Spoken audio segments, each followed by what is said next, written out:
गोधूलिदूसरित कोमल केशवेशं गोपाल बालक शतैः अनुगम्यमानं सायं स्वयं प्रतिगृहं पशुबन्धनार्थं गच्छन्तमच्युत शिशुं प्रणतोऽस्मि नित्यम्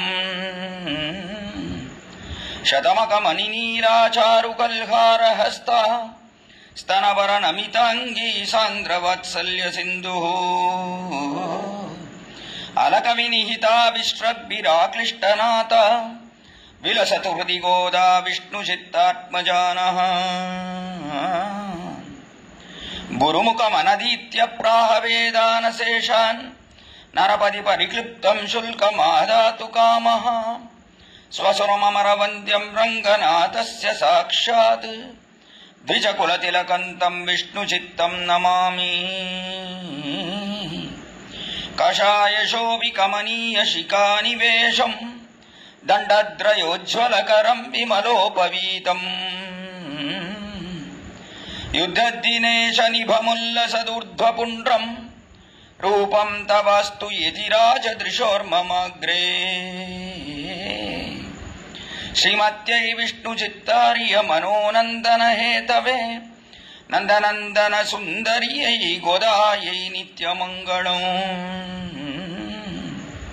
श्रीमतेर्म्यजामातृमुनीन्द्राय महात्मने श्रीरङ्गवासिने भूयात् नित्यश्रीः नित्यमङ्गलम्।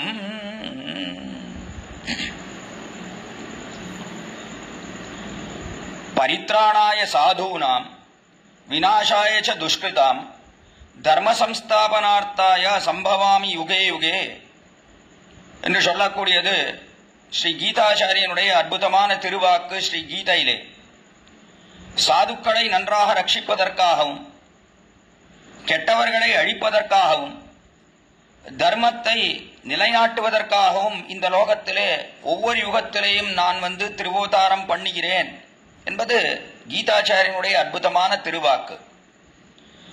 ஆக இந்த லோகத்திலே எம்பெருமான் இப்படி அவதரிக்கிறானே, இந்த அவதாரங்கள் எவ்வளவு என்று பார்த்தால் எண்ணிலடங்காதவையாக காண கிடக்கிறது. அதை கீதாச்சாரியனே தெரிவிக்கிறான். பகூனிமே வியதீதானி ஜன்மானி என்று, என்னுடைய ஜென்மங்களுக்கு பிறவிக்கு முடிவே கிடையாது என்று அவனுடைய வாக்காகவே அமைந்திருக்கிறது. அப்படி அவனுடைய பிறவிக்கு முடிவில்லாமல் இருக்கும் காலத்திலே, அந்த பிறவிகள் எத்தனை என்று எண்ண முடியாமல் இருக்கும் காலத்திலே, அவன் எத்தனையோ பிறவிகளிலே பிறந்திருந்தாலும் முக்கியமாக ஒரு 10 அவதாரத்தை விசேஷமாக கொண்டாடுகிறார்கள் ஆழ்வார்கள். அதே போல புராணங்கள் எல்லாம் கொண்டாடுகிறது. அந்த அவதாரங்களிலேயும் முக்கியமாக கிருஷ்ணாவதாரம் மிகவும் பிரபலமாக காண கிடக்கிறது. ராமாவதாரம் கிருஷ்ணாவதாரம் இரண்டுமே மிகவும் முக்கியமான அவதாரங்களாக இருந்த போதிலும், கிருஷ்ணாவதாரம் கலியுகத்துக்கு சமீபத்திலே இருந்த அவதாரமானபடியினாலேயும், அதாவது கண்ணபிரான் துவாபர யுகத்தினுடைய கடைசியிலே வந்து திருவோதாரம் பண்ணினபடியாலேயும், அதற்கு மேலே கண்ணபிரானுக்கு மிகுந்த ஆபத்துகள் இருந்தபடினாலேயும் அந்த அவதாரத்துக்கு நாம் மிகவும் பரிய வேண்டும் என்று கொண்டார்கள் ஆழ்வார்கள். ராமாவதாரம் அது திரேதாயுகத்திலே நடந்து முடிந்த அவதாரம். ராமன் ராஜகுலத்திலே பிறந்தான், ராஜாவாகவே இருந்தபடினாலே அவனுக்கு பரிவதில் காட்டில் இன்னும் சிறிது தர்மம் அடிந்த ஒரு யுகம் துவாபர யுகம். அப்படிப்பட்ட யுகத்திலே கண்ணபிரான் இந்த லோகத்திலே வந்து திருவோதாரம் பண்ணினானே, அதுவும் அப்பொழுது இந்த லோகத்திலே அசுர ராட்சசர்கள் மலிந்து கிடந்தார்கள். அப்படிப்பட்ட இந்த லோகத்திலே வந்து திருவோதாரம் பண்ணினபடினாலே மிகவும் ஈடுபடுகிறார்கள் ஆழ்வார்கள். அதிலேயும் முக்கியமாக சுவாமி நம்மாழ்வார் என்ன, பெரியாழ்வார் என்ன, அதற்கு மேலாக அவருடைய திருமகளாரான ஆண்டாள் என்ன, இவர்களெல்லாம் கிருஷ்ணாவதாரத்திலே போரமண்டி இருக்கிறார்கள். மற்ற ஆழ்வார்கள் காட்டிலும் இவர்கள் மிகவும் ஈடுபட்டு இருக்கிறார்கள் என்று பார்க்கிறோம். அப்படி ஈடுபாட்டுக்கு காரணமே எம்பெருமானிடத்திலே உண்டான பரிவுதான். ஐயோ, அந்த எம்பெருமானுக்கு என்ன ஆபத்து வருமோ, கண்ணனாக வந்து இந்த லோகத்திலே திருவோதாரம் பண்ணியிருக்கானே, எவ்வளவு அசுரர்கள் நிறைந்த லோகமாக இருக்கிறது, தர்மமெல்லாம் அழிந்து கிடக்கக்கூடிய இடமாக இருக்கிறது, அப்படிப்பட்ட வனைச்சேரியிலே வந்து திருவோதாரம் பண்ணுகிறானே என்று மிகவும் பரிகிறார்கள் ஆழ்வார்கள் என்று பார்க்கிறோம். அப்படி எம்பெருமான் விஷயத்திலே மிகவும் ஈடுபட்டு கண்ணபிரான் விஷயத்திலே மங்களாசாசனம் செய்யக்கூடியவர்னு சொன்னா அது சுவாமி பெரியாழ்வார்.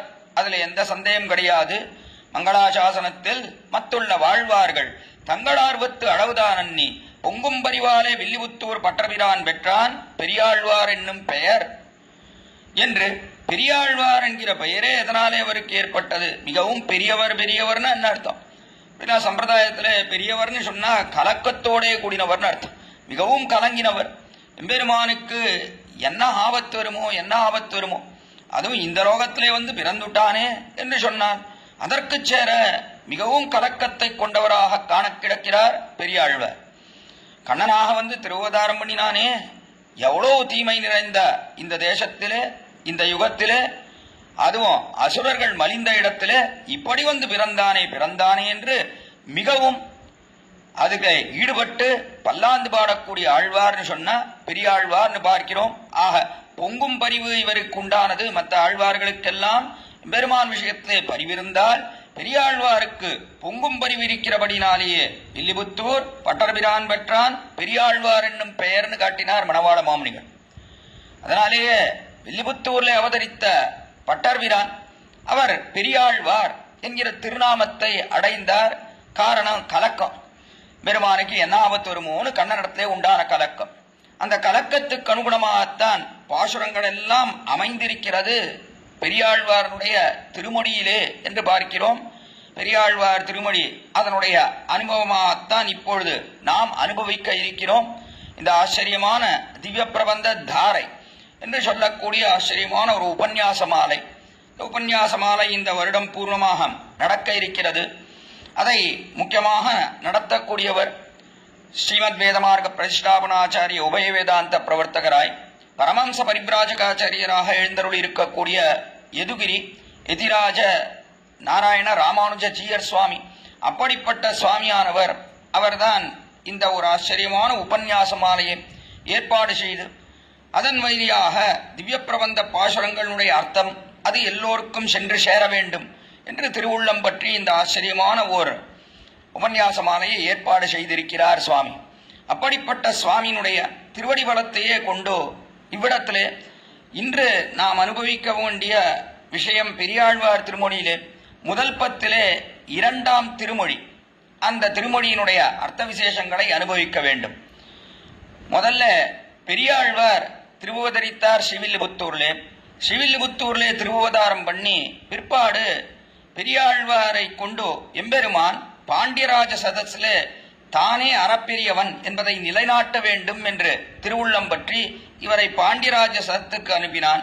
இவரும் ஆச்சரியமாக வேத வாக்கியங்களை எல்லாம் எடுத்து நிரூபித்து எம்பெருமானே அறப்பெரியவன் என்று நிரூபிக்க அங்கு கூடியிருந்த அனைவரும் ஏற்றார்கள். பெரியாழ்வார் சொல்வது சரிதான் என்று கொண்ட பிற்பாடு பாண்டியராஜா வல்லபதேவனும் இந்த பெரியாழ்வாரை தன்னுடைய பட்டத்துக்குரிய யானையின் மேலே ஏற்றி அப்படி ஊர்வலமாக அழைத்து வரும் காலத்தில் எம்பெருமான் தன்னுடைய பிள்ளையான பெரியாழ்வாருடைய பட்ன பிரவேசத்தை காண வேண்டும் என்கிறபடினாலே ஆகாயத்திலே கர்வாருடனாக எல்லார் நித்தியசூரிகளோடையும் புடைசூட வந்து நின்று இவரை பார்த்தான்.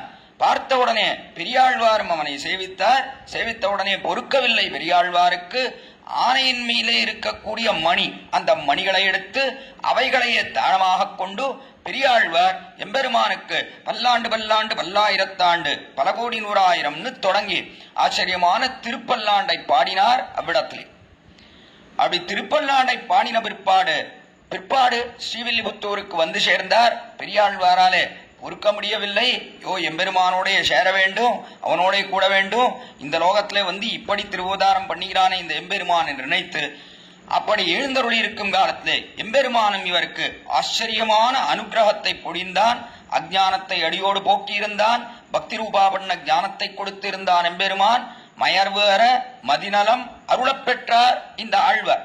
அப்படி அருளப்பெற்றபடினாலே எம்பெருமான் காலோபாதியை கழித்து எல்லாம் இவர் கண் முன்னாடி நடக்கிறா போலே காட்டினபடினாலே அந்த அனுபவஜனித பிரீதியானது உள்ளடங்காமல் புறவெள்ளமிட்டு புறப்பட்ட பாசுரங்கள் தான் பெரியாழ்வார் திருமொழி என்று பார்க்கிறோம்.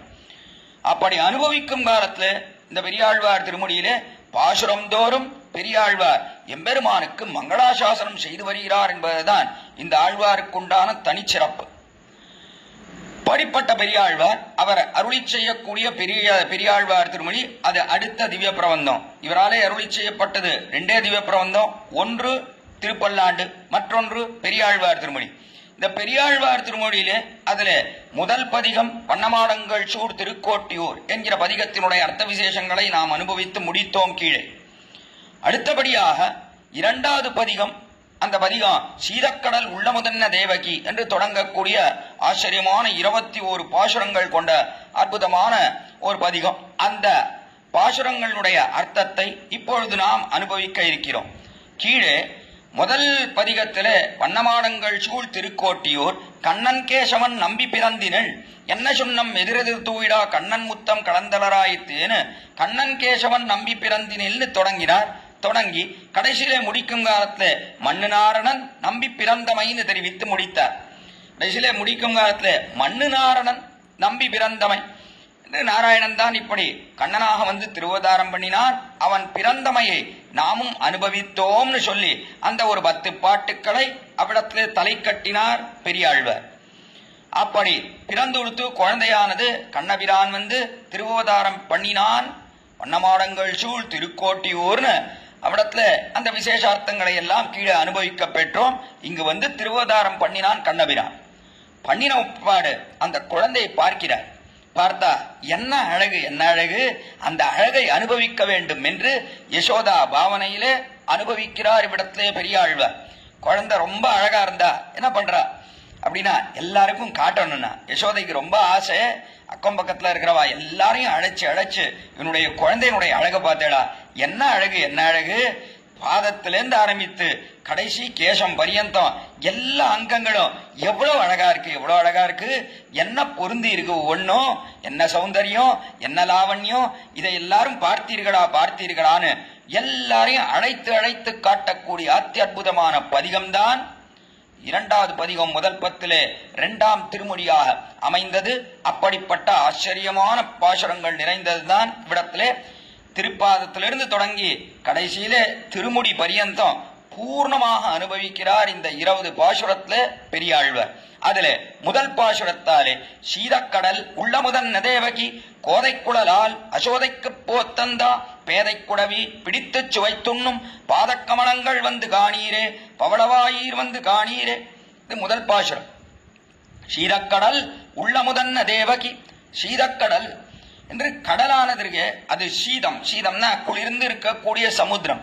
அப்படிப்பட்ட குளிர்ந்த சமுத்திரம், அந்த சமுத்திரம் ஏன் குளிர்ந்திருக்குன்னா ரொம்ப ஆழமா இருக்கு. சமுத்திர நீர் ஆழமாக இருக்கிறபடினாலே, ஆழமா இல்லைன்னா சாதாரண நதி ஜலம் அல்லது ஒரு ஏரி, சிறிய ஏரின்னு சொன்னா அதுல இருக்கக்கூடிய ஜலம் எல்லாம் உஷ்ணமாக ஆகிவிடுகிறது. வெயில் நன்னா அடித்தது என்று சொன்னால் அப்போ என்ன ஏற்படுறது, ஜலமானது கொதித்து விடுகிறது. அடிபரியந்தம் அந்த உஷ்ணமானது பரவி அந்த ஜலமே சூடாக ஆகிவிடுகிறது என்று பார்க்கிறோம். ஆனால் அப்படி இல்லாமல் கடல்னு சொன்னா அது எப்படி இருக்கு அப்படின்னா அது கீழே போக போக குளிர்ந்து இருக்கிறது அந்த சமுத்திரமானது. அதனாலே சீதக்கடல் என்று தெரிவித்தார் இங்கே பெரியாழ்வார். சீதக்கடல் உள்ளமுதன்ன தேவகி, அதிலிருந்து உள்ளமுது என்று அந்த கடலிலிருந்து உள்ளமுதாக இருந்தவள் யாருன்னா பெரிய பிராட்டியார் ஸ்ரீ மகாலட்சுமி.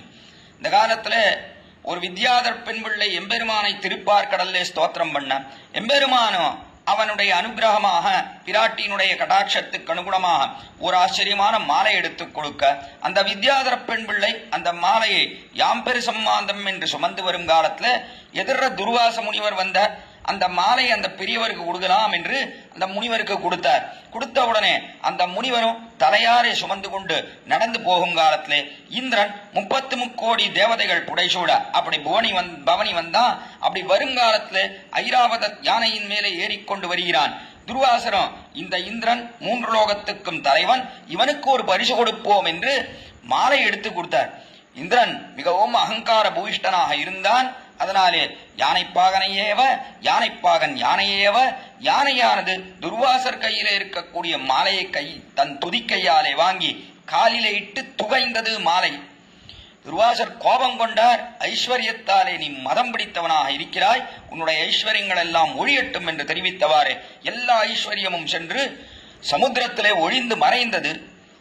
இந்திரனோ மிகுந்த துக்கம் கொண்டு எம்பெருமானிடத்திலே சென்று, பெருமானே நீர்தான் என்னை ரட்சிக்க வேண்டும், ஐஸ்வர்யத்தை எல்லாம் இழந்தேன், என்னுடைய அப்சரசுக்கள் எல்லாம் இழந்தேன், எல்லாம் போயிட்டு என்று சொன்ன பிற்பாடு எம்பெருமானோ கவலைப்படாதே இந்திரா, ஐஸ்வர்யத்துக்கு அதிதேவதையான ஸ்ரீமகாலட்சுமியும் நான் இழந்தேன், அதனாலே சமுத்திரத்தை கடைவோம், கடைந்தா உள்ள இருக்கக்கூடிய பதார்த்தங்கள் எல்லாம் வெளியிலே வரும் என்று தெரிவிக்க பெரிய மந்தர பர்வதத்தை மத்தாக நாட்டி வாசுகி என்னும் பாம்பை கயிறாக கொண்டு தேவர்களும் அசுரர்களும் கடைய போக்கு.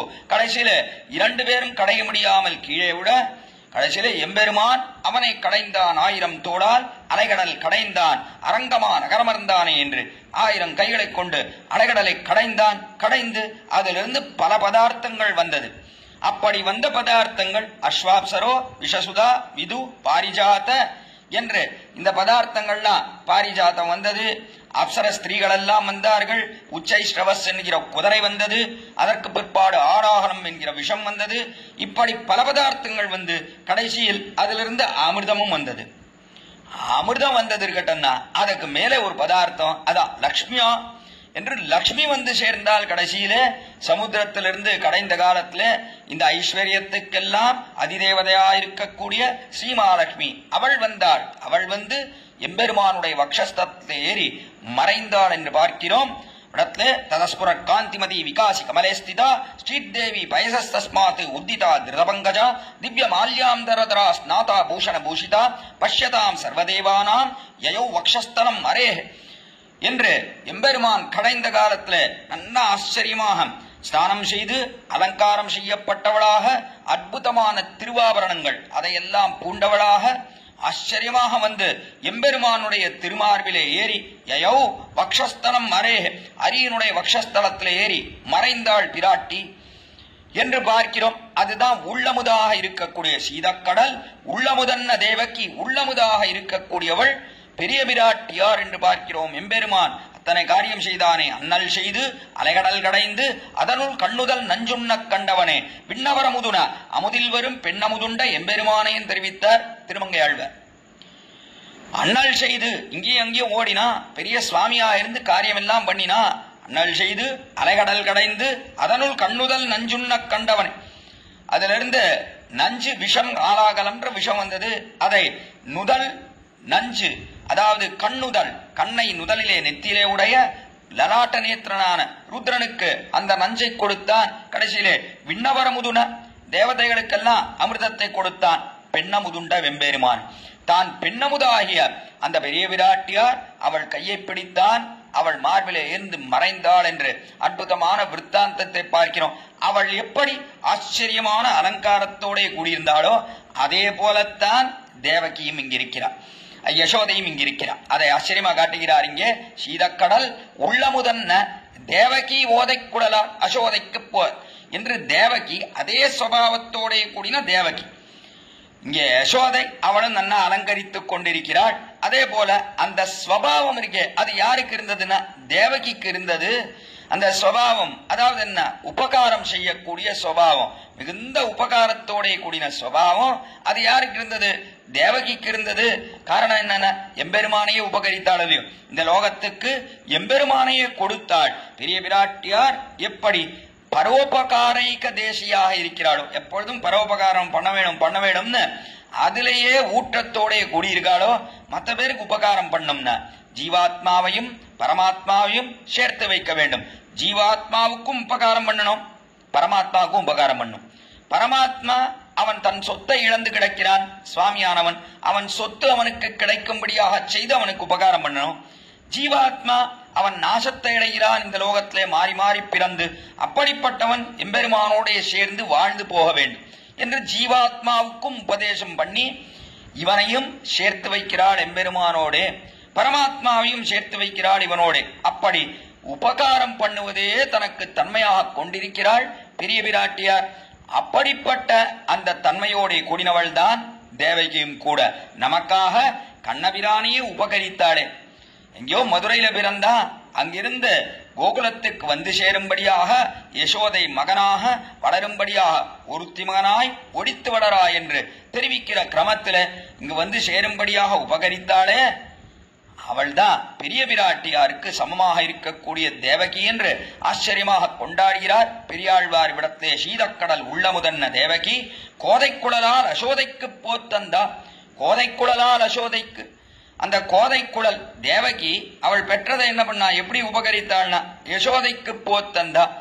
யசோதைக்கு போத்தந்தான்னு கோதைக்குழல் என்று ஆச்சரியமான குழல், மயிர்முடி கத்தையோட கூடினவள், நல்லா அலங்காரம் செய்து கொண்டிருக்கக்கூடிய இந்த யசோதை. அந்த யசோதைக்கு போத்தந்தா. போத்தந்தான் என்ன என்றால் வரும்படியாக செய்தனர். வரத்தந்தா என்று இங்கே வரும்படியாக செய்தாள். அவன் அல்லவா இங்கு வந்து சேர்ந்தான், திருவாய்ப்பாடிக்கு வந்து சேர்ந்தான். அப்படி வரும்படியாக செய்த யசோதைக்கு போத்தந்த பேதைக்குழவி பிடித்து சுவைத்துண்ணும். பேதைக்குழவி என்று ஒன்னும் தெரியாத சிறிய குழந்தைனா, பேதை புதைனா ரொம்ப முக்தமாக இருக்கக்கூடிய குழந்தை, எதுவும் தெரியாது. அப்படிப்பட்டது முக்த சிசு வட்டதலே சைதோதி தன்வா தன்வா பிபந்தி சக்ரிச்சே சவிகாசமே என்று கூடத்தாழ்வார் ஆச்சரியமா தெரிவிக்கிறார். முக்த சிசு என்று ஒன்னும் அறியாதவை இருக்கக்கூடிய இந்த குழந்தை பேதை குழவி. அப்படிப்பட்டது அது என்ன பண்றது அப்படின்னா, அதாவது கண்ணபிரான் ஆகிற குழந்தை அவன் என்ன பண்றான் அப்படின்னா, பாதத்தை எடுத்து வாயில வச்சுக்கிறான். பேதை குழவி பிடித்து சுவைத்துண்ணும். பிடித்து அதை கையில பிடித்து கொண்டு சுவைத்து உண்கிறான். அப்படி வாயிலே வைத்து அப்படி உண்கிறான். எதை உண்கிறான் என்றால் ஆச்சரியமான விற்த்தாந்தம் காட்டுகிறார். இடத்துல மணவாள மாமுனிகள் தம்முடைய வியாக்கியானத்திலே எம்பெருமான் எதற்காக காலை எடுத்து வச்சுக்கிறான் வாயில என்று சொன்னால், விஷ்ணோப்பதே பரமே மத்வ உற்சாகம். இது வேதாந்தம் தெரிவிக்கக்கூடிய வாக்கியம். எம்பெருமானுடைய திருவடித்தாமரிலிருந்து மது பெருகிறது, தேன் பெறுகிறது அப்படின்னா அர்த்தம். பரம போக்கியமாக இருக்கிறது எம்பெருமானுடைய திருவடித்தாமரைகள் என்று வேதாந்தம் சொன்னது. இதே விஷயத்தை ஆழ்வார்களும் தெரிவிக்கிறார்கள். பிற்பாடு முன் தேனே மலரும் திருப்பாதம் என்று நம்மாழ்வாரம் தேனே மலரும் திருப்பாதம் தெரிவித்தார். தேனானது பெருகிறது உன்னுடைய திருவடித்தாமரை அப்படின்னா அர்த்தம், பரம போக்கியமா இருக்குன்னு அர்த்தம். அப்படி சொன்ன உடனே எம்பெருமானும் பார்த்தான், என்னடா இது ஆழ்வார்கள் எல்லாம் தேனே மலரும் திருப்பாதம்னு சொல்லியிருக்க, அதே போல வேதாந்தமும் விஷ்ணோப்பதே பரமே மத்வ உற்சாகான்னு தெரிவிக்கிறது. நம்முடைய திருவடித்தாமரை அவ்வளவு போக்கியமாவா இருக்கு என்று பார்க்க வேண்டும்னு எம்பெருமானுக்கே ஆசை ஏற்பட்டது. ஆனால் இந்த ஆசையானது நிறைவேற வேண்டும்னா என்ன பண்ணணும் அப்படின்னா, காலை வைத்து வாயில வச்சு பார்க்கணும். தானே பார்த்தா தானே தெரியும் அதுல இருந்து வருதா இல்லையான்னு. மற்ற பேர் சொல்றதெல்லாம் நம்ப முடியாது. நானே தானே பார்க்க வேண்டும் என்று பார்த்தான் எம்பெருமான். இப்படி பார்ப்பதுன்னு சொன்னா இதை பரமபதத்திலே செய்ய முடியுமா? செய்ய முடியாது. பரமபதத்திலே செய்ய முடியாது. எங்கேயோ மேல இங்கே அறப்பெரியவனாக சிம்மாசனத்திலே ஸ்ரீபூமி நீடா பிராட்டியார் எல்லாம் சூழ்ந்திருக்கும் காலத்திலே ஆதிசேஷ பரியங்கத்திலே நித்திய சூரிகள் முக்தாத்மாக்கள் புடைசூழ இருக்கக்கூடிய அந்த லோகத்திலே பாதத்தை எடுத்து தன்னுடைய வாயில வச்சுட்டு பார்க்க முடியுமா? பார்க்க முடியாது. அதனாலே எம்பெருமான் என்ன பண்ணான்னா, கிருஷ்ணனா வந்து திருவதாரம் பண்ணினா குழந்தைன்னு சொன்னா அதை காலை தூக்கி வாயில வச்சுக்கலாம் இல்லையோ, அது பரம ரசகணமாக இருக்கிறது. அதை பார்த்தால் நம்முடைய சிறிய குழந்தைய காலை தூக்கி கட்டவரலை தூக்கி வாயில வச்சுருந்ததுன்னா அது அனுபவிக்கத்தக்கதா இருக்கு. அதே பெரியவன் யாராவது தூக்கி வச்சுண்டா, இந்த குழந்தையினுடைய அப்பா தூக்கி வச்சுக்கிறான்னா எல்லாரும் என்ன சொல்லுவா, பைத்தியம் காலை தூக்கி வாயில வச்சுக்கிறதுன்னு. அது முடியாது இல்லையோ. அதனாலே எம்பெருமானம் பார்த்தான், சிறிய குழந்தையாயிட்டான். குழந்தையாயி கராரவிந்தேன பதாரவிந்தம் வட்டாரவிந்தே வினிவேஷயந்தம் வடஸ்ய பத்ரஸ்ய முக்கேஷயானம் பாலம் முகுந்தம் மனசாஸ்மராமி என்று கராரவிந்தேன பதாரவிந்தம் முகாரவிந்தே வினிவேஷயந்தம் என்று எல்லாம் தாமரைனா, காலாகிற தாமரை கையாகிற தாமரையாலே பிடிக்கப்பட்டு வாயாகிற தாமரையிலே கொண்டு வைத்தான் எம்பெருமான். அது எம்பெருமான் செய்த காரியம். இங்கே கண்ணபிரான் அவன் படுத்துண்ட இந்த காரியத்தை செய்தான்.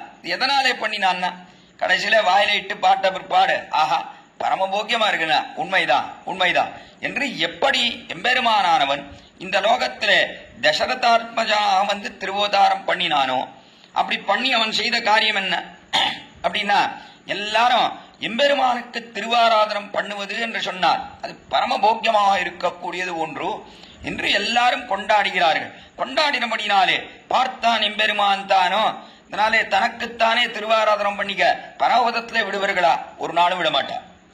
பரமபதத்துல எனக்கு நானே திருவாராதனம் பண்ணிக்கிறேன்னா விடமாட்டான். அதனாலே பார்த்தான் எம்பெருமான் இந்த லோகத்துல ராமனாக வந்து திருவதாரம் பண்ணினா. காரணம், இக்ஷ்வாகு குலத்துல நாராயணன் என்கிற எம்பெருமான், அதாவது இப்பொழுது நான் திருவரங்கம் பெரிய கோயிலே ரங்கநாதனை சேவிக்கிறோமே, அந்த எம்பெருமான் அயோத்தியிலே எழுந்தருளி இருக்கிறான். அதனாலே அங்கு சென்றால் நமக்கு நாமே திருவாராதனம் செய்து பார்க்கலாம், அது பரமபோக்கியமா இருக்கிறதா என்று அப்படி நாம் பரீட்சித்து பார்க்கலாம் என்கிறபடினாலேயும் வந்து அந்த குலத்தை தேர்ந்தெடுத்து இக்ஷ்வாகு குலத்திலே வந்து சக்கரவர்த்திக்கு திருமணாக திருவோதாரம் பண்ணினான் என்று பார்க்கிறோம் அவ்விடத்திலே. அது எப்படி பரமபோக்கியமா இருக்குன்னு எல்லாரும் சொல்லுகிறபடினாலே அவனே வந்து திருவாராதனம் பண்ணி பார்த்து, அவன் திருவாராதனம் பண்றது பரமபோக்கியமா இருக்கு என்று அவனே ஏற்றுக்கொண்டா போலேத்தான் இவ்விடத்திலே தன்னுடைய திருவடியும் பிடித்து வாயில வைத்துக் கொண்டான். பரமபோக்கியமா இருக்குன்னா ஆழ்வார் சொல்றது சத்தியம்தான், வேதம் பொய் சொல்லாது, அது பேசுவது சத்தியம்தான் என்று கொண்டாடப்படியாக இருக்கக்கூடியதுதான் அவனுடைய திருவடி தாமரை. அப்படி அதிலிருந்து ஆச்சரியமாக தேன் பருகிறது. பேதை குழவி பிடித்து சுவைத்துண்ணும். சுவைத்துன்னு என்ன, ரொம்ப ஆனந்தமாக ஆஹா பரமபோக்கியமா இருக்கு என்று சொல்லும்படியாக உண்கிறான் எம்பெருமான். இதோட அர்த்தம் காட்டினார் மணவாள முனிகள். இன்னொன்னும் தெரிவித்தார் இடத்துல ஆச்சரியமாக. உள்ளுக்குள்ளே போன லோகங்கள் எல்லாம் இருக்கு. எம்பெருமான் தன்னுடைய திருவடியை எங்கே எடுத்து வைத்துக் கொண்டான் என்றால் கீழே தெரிவித்தேனே, கராரவிந்தேன பதாரவிந்தம் முகாரவிந்தே வினிவேஷயந்தம் வடஸ்ய பத்ரஸ்ய புட்டேஷயான். ஆலந்தளிர்க ஆளிலை அதிலே லோகங்களை எல்லாம் உண்டு. எம்பெருமான் அப்படி தன்னுடைய கட்டவரலை தூக்கி வாயிலே வைத்துக் கொண்டான். பாதத்தை தூக்கி சிறிய குழந்தையினுடைய வடிவை எடுத்துக்கொண்டு லோகத்தை எல்லாம் உண்டான். உண்டு இப்படி பாதத்தை தூக்கி வாயிலே வைத்துக் கொண்டான். எதுக்காக வச்சுட்டான் இடத்துல உள்ளுக்குள்ளே போச்சே அந்த லோகங்கள், அதுக்கெல்லாம் சிறையில இருக்கக்கூடியவர்களுக்கு ஜீவனம் வைக்கிறா போலே சிறையில வைக்கிறவாளுக்கு ஏதாவது ஆகாரம் கொடுக்கணும் இல்லையோ, அதே போல வயிற்றுக்குள்ளே போன லோகத்துக்கெல்லாம் ஏதாவது இட வேண்டும் என்கிறபடினாலே தன்னுடைய திருவடியிலிருந்து படக்கூடிய அற்புதமான அமிர்தம் அந்த தேன் அது உள்ளே செல்லட்டும் என்கிறபடினாலே அப்படி காலை எடுத்து வாயில வைத்துக் கொண்டான் என்றும் ஆச்சரியமாக எடுத்து காட்டுகிறார். அதை எங்கே காணலாம்னா கிருஷ்ணாவதாரத்திலே காணலாம் என்று பெரியாழ்வார் அனுபவிக்கிறார். யசோதா பாவனையை கொண்டு அதில் காட்டினார். பேதை குழவி பிடித்து சுவைத்துண்ணும் பாதக்கமலங்கள் வந்து காணீரே. பாதக்கமலம் என்ன ஆச்சரியம்! திருவடி தாமரைகள் என்று கொண்டாடுகிறோம். தாமரையை ஒத்ததா இருக்குண்ணா அப்படின்னா குளிர்ந்து இருக்கு, பார்ப்பதற்கு ரொம்ப அழகா இருக்கு, மிருதுவா இருக்கு, மார்தவத்தோட கூடியிருக்கிறது, எல்லாத்தோடையும் அப்படி ரொம்ப அழகாக சிவந்து இருக்கக்கூடிய திருவடிகள். பெருமானுடைய திருவடி எப்படி இருக்கு, அடிபா அப்படியே தாமரை போல அப்படியே சிவந்திருக்கு, மேல்பாகம் அப்படியே நீல நிறத்துல இருக்கு. கண்ணபிரானுடைய திருவடி அவ்வளோ அழகு, அவ்வளோ அழகு. அப்படிப்பட்ட பாதக்கமலங்கள் வந்து காணீரே, பவளவாயீர் வந்து காணீரே என்று பவளவாயீர் நல்ல ஆச்சரியமான ஆதரத்தை உடைய பெண்கள் நீங்கள் வந்து இவனை பார்க்க வேண்டும், இந்த பாதத்தை சேவிக்க வேண்டும் என்று அழைத்தாள் என்று பார்க்கிறோம். இது முதல் பாட்டிலே தெரிவித்தது. அடுத்தபடியா பாதமாயாச்சுன்னு சொன்ன அந்த பாதத்தில் இருக்கக்கூடிய ஆச்சரியமான விரல்கள், அந்த விரல்கள் எல்லாம் இருக்கு அவ்வளவு ஆச்சரியமா பொருந்தி இருக்கு, ஒன்றோடு ஒன்று அவ்வளவு அழகா இருக்குன்னு என்று விரலை அனுபவிக்கிறாள். அடுத்தபடியா இடத்துல முத்தும் மணியும் வைரமும் நன் பொன்னும் தத்திப்பதித்து தலை பெய்தாற்போல் எங்கும் 10 விரலும் மணிவண்ணன் பாதங்கள் ஒத்திட்டிருந்தவா காணீரே, ஒண்ணுதலீர் வந்து காணீரே என்று இரண்டாம் பாசுரம். அந்த விரல்கள் எல்லாம் எப்படி இருக்கு, ஒன்னோது ஒண்ணு அவ்வளோ பொருந்தி இருக்கிறது. முத்தும் மணியும் வைரமும் நன் பொன்னும் என்று என்னைக்குமே நவரத்னங்கள் என்று பார்க்கிறோம். இங்கு சொன்னது மற்ற எல்லா ரத்னங்களுக்கும் உபலட்சணமாக இருக்கக்கூடியது. அதாவது முத்தும் மணியும் வைரமும், முத்து மணி வைரம், கோமேதகம் வைடூரியம் புஷ்பராகம் இதெல்லாம் பார்க்கிறோம் இல்லையோ. ரத்னம், இந்த சிகப்பு நிறத்து ரத்னம் என்றெல்லாம் 9 விதமான கற்களை பார்க்கிறோம். அப்படிப்பட்ட இந்த 9 கற்களுக்கும் உபலட்சணம் தான் முத்தும் மணியும் வைரமும். அதற்கு மேலே நன் பொண்ணும்னு கடைசியில பொண்ணையும் சேர்க்கணும், தங்கத்தையும் அதோட சேர்த்தாத்தான் மற்ற கற்கள்லாம் நன்னா பளபளான்னு பிரகாசிக்கும். அதை போல இருக்கிறது இவ்விடத்திலே ஆச்சரியமா நன்னா செம்பஞ்சு குழம்பு, அதை அதாலே அலங்கரிக்கப்பட்ட திருவடிகள் கண்ணபிரானுடைய திருவடிகள். சிறிய குழந்தை பிஞ்சு காலா இருக்கு, சின்ன காலு, இந்த காலில் நன்னா அழகா சிகப்பு நிறத்துல வர்ணமெல்லாம் ஓரத்துல எல்லாம் நன்னா தீட்டிருக்கா. அதற்கு மேலே ஒவ்வொரு விரல் இருக்கு, அந்த விரலும் நகம் சேருகிறது. அந்த இடங்கள்ல எல்லாம் வர்ணத்தை எல்லாம் தீட்டி இருக்கிறாள் யசோதை பிராட்டி. அப்படி வர்ணம் தீர்த்தும் காலத்துல அதெல்லாம் எப்படி இருக்குன்னா படபடான்னு ஒன்னு வைர நிறத்திலையும், ஒன்னு மணியினுடைய நிறத்திலையும், ஒன்னு முத்தினுடைய நிறத்திலையும், இப்படி நவரத்னங்களை இட்டா போலே 10 விரல்லையும் அப்படி ஒவ்வொரு நிறத்தை தீட்டி நடுவுல படத்துல தங்கம் அதை சேர்க்கணும். நவரத்ன மோதிரம்னு பார்க்கணும். அந்த மோதிரத்துல நடுவுல தங்கம் சேர்த்தாதானே இது படபடான்னு நல்லா பிரகாசிக்கிறது. அதே போல தங்க நிறத்திலே ஆச்சரியமான ஒரு வர்ணத்தையும் தீட்டி இருக்கிறார் விடத்துல. அது எல்லாம் சேர்ந்து அந்த விரல்கள் படபட படபடான்னு பிரகாசிக்கிறத விடத்துல முத்தும் மணியும் வைரமும் நன்பொன்னும் தத்தி பதித்து என்று அதெல்லாத்தையும் நன்னா பதித்து தலை பெய்தாற்போல் அதெல்லாம் சேர்ந்திருக்கிறா போலே எங்கும் 10 விரலும் மணிவண்ணன் பாதங்கள். எங்கும் 10 விரல் இருக்கு. எம்பெருமான் மணிவண்ணன், மணியை போலே நிறத்தோடைய கூடினவன். நன்னா நீல ரத்னத்தை படிப்பிடுகிறா போலே உன்னுடைய நிறம் படபட படபடான்னு நீல ரத்னத்துக்கு சேர்ந்ததாக இருக்கக்கூடிய உன்னுடைய திருமேனி நிறம். அந்த நிறத்துக்கு என்ன பரபாக சோபை! அந்த நிறம், அந்த நீல நிறத்தோடைய கூடின திருவடிகள் அடிபாகம் அப்படியே தாமரை போலே சிவந்திருக்கிறது படபடான்னு. மேல் பாகமானது அப்படி நல்ல நீல நிறத்துல மணிவண்ணன் பாதங்கள்னு மணியை போலே இருக்கக்கூடிய அந்த நீலமணியை போலே இருக்கக்கூடிய திருவடி.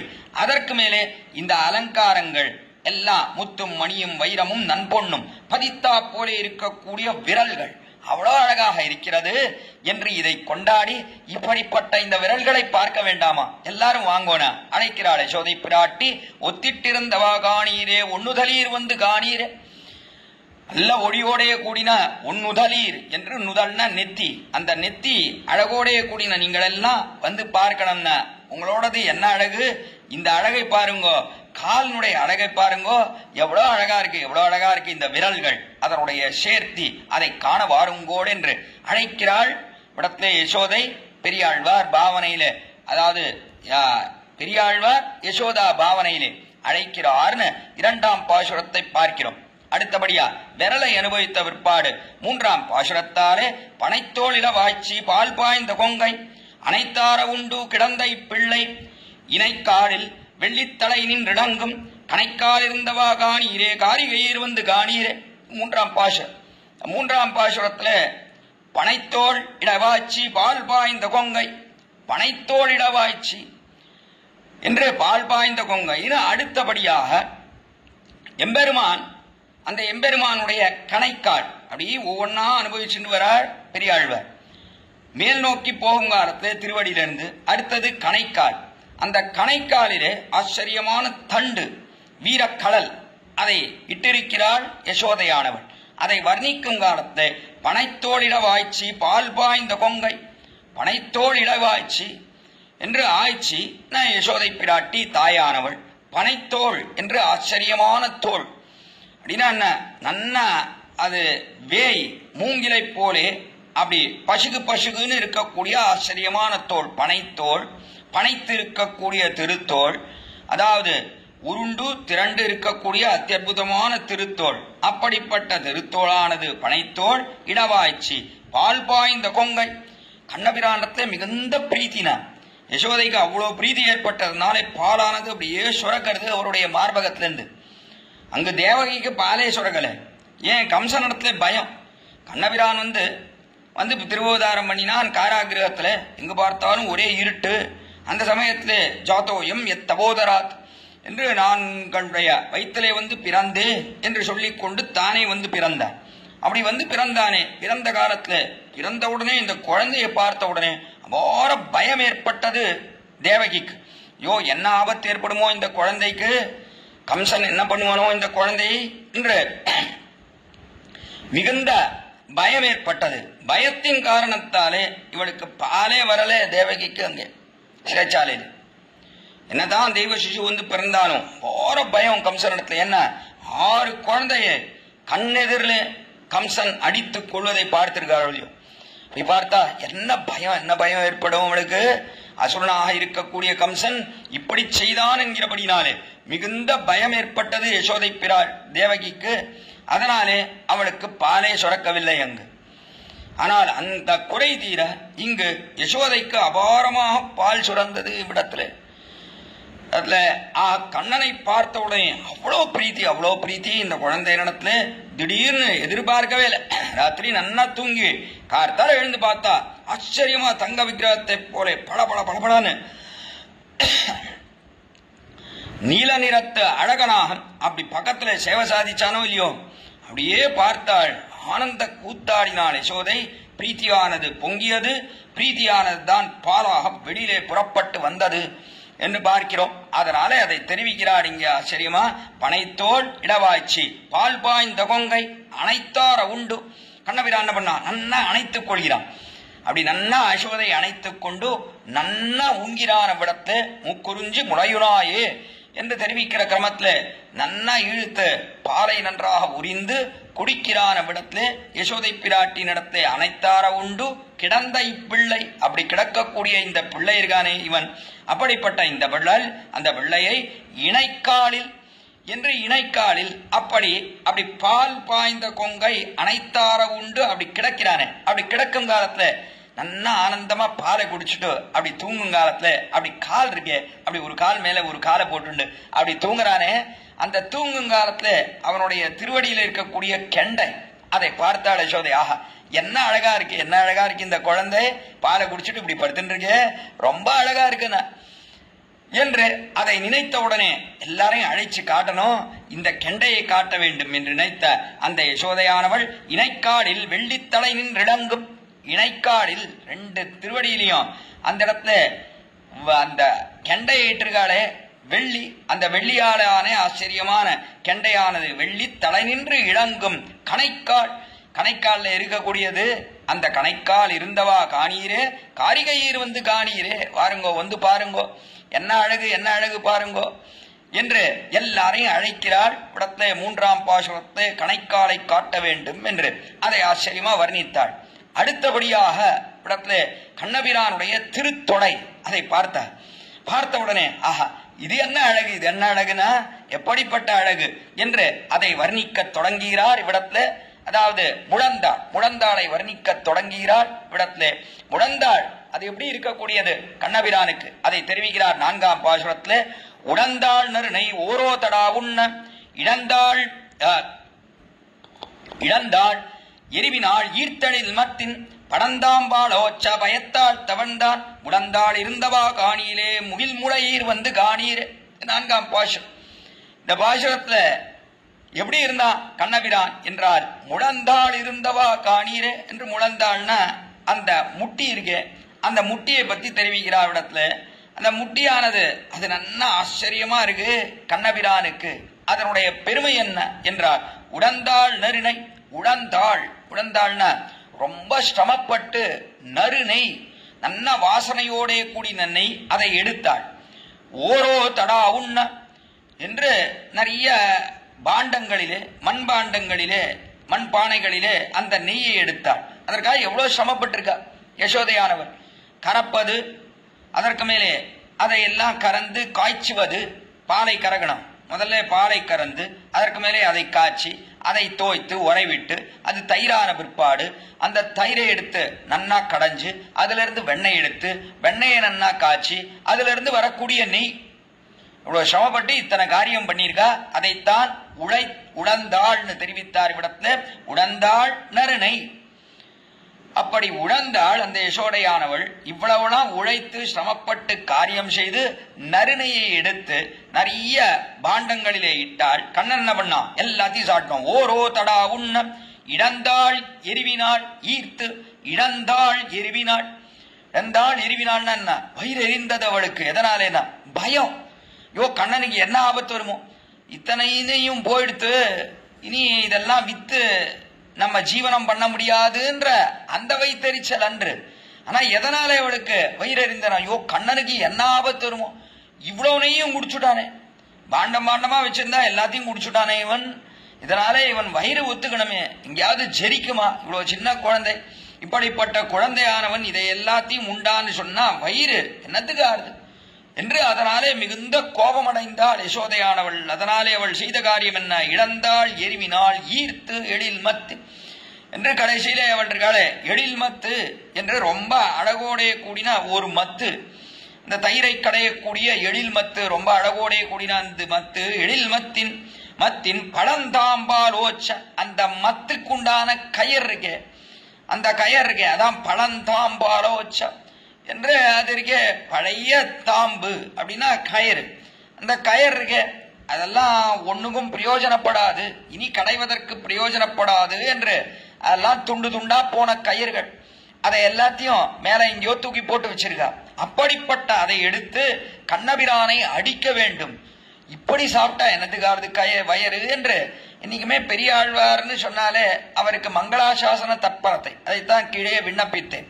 மங்களாசாசன தற்பரத்தை இருக்கிறபடினாலே ஐயோ என்ன ஆபத்து வருமோ இந்த குழந்தைக்கு, இவ்வளோத்தையும் சாப்பிட்டா வயிறு தாங்கணுமே, ஜெரிக்கணுமே, எங்கேயாவது பிராணாபத்து ஏற்பட்டுட போறது கண்ணபிரானுக்கு என்கிற பயத்தாலே இவனை அடித்து இனி இந்த காரியத்தை செய்யக்கூடாது என்று மிரட்டி வைக்க வேண்டும் என்று நினைத்தாள் யசோதையானவள்.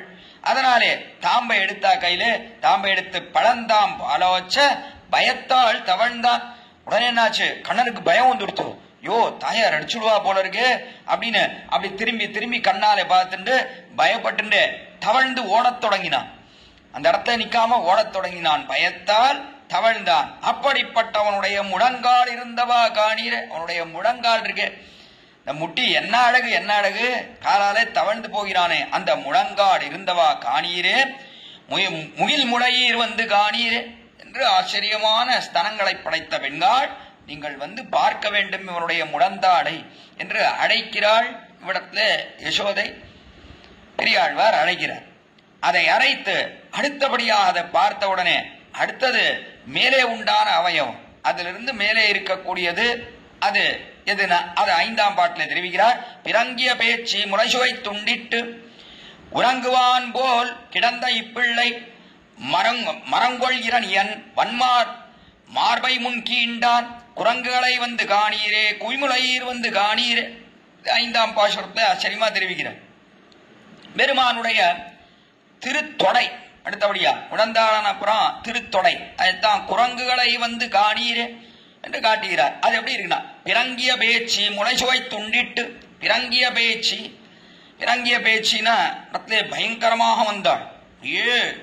நெருப்பை போல அக்னியை போல அசுர பெண் பிள்ளையான பூதனை வந்து சேர்ந்தாள். பிறங்கிய பேச்சு மிகுந்த தேஜஸோட வந்தாள்.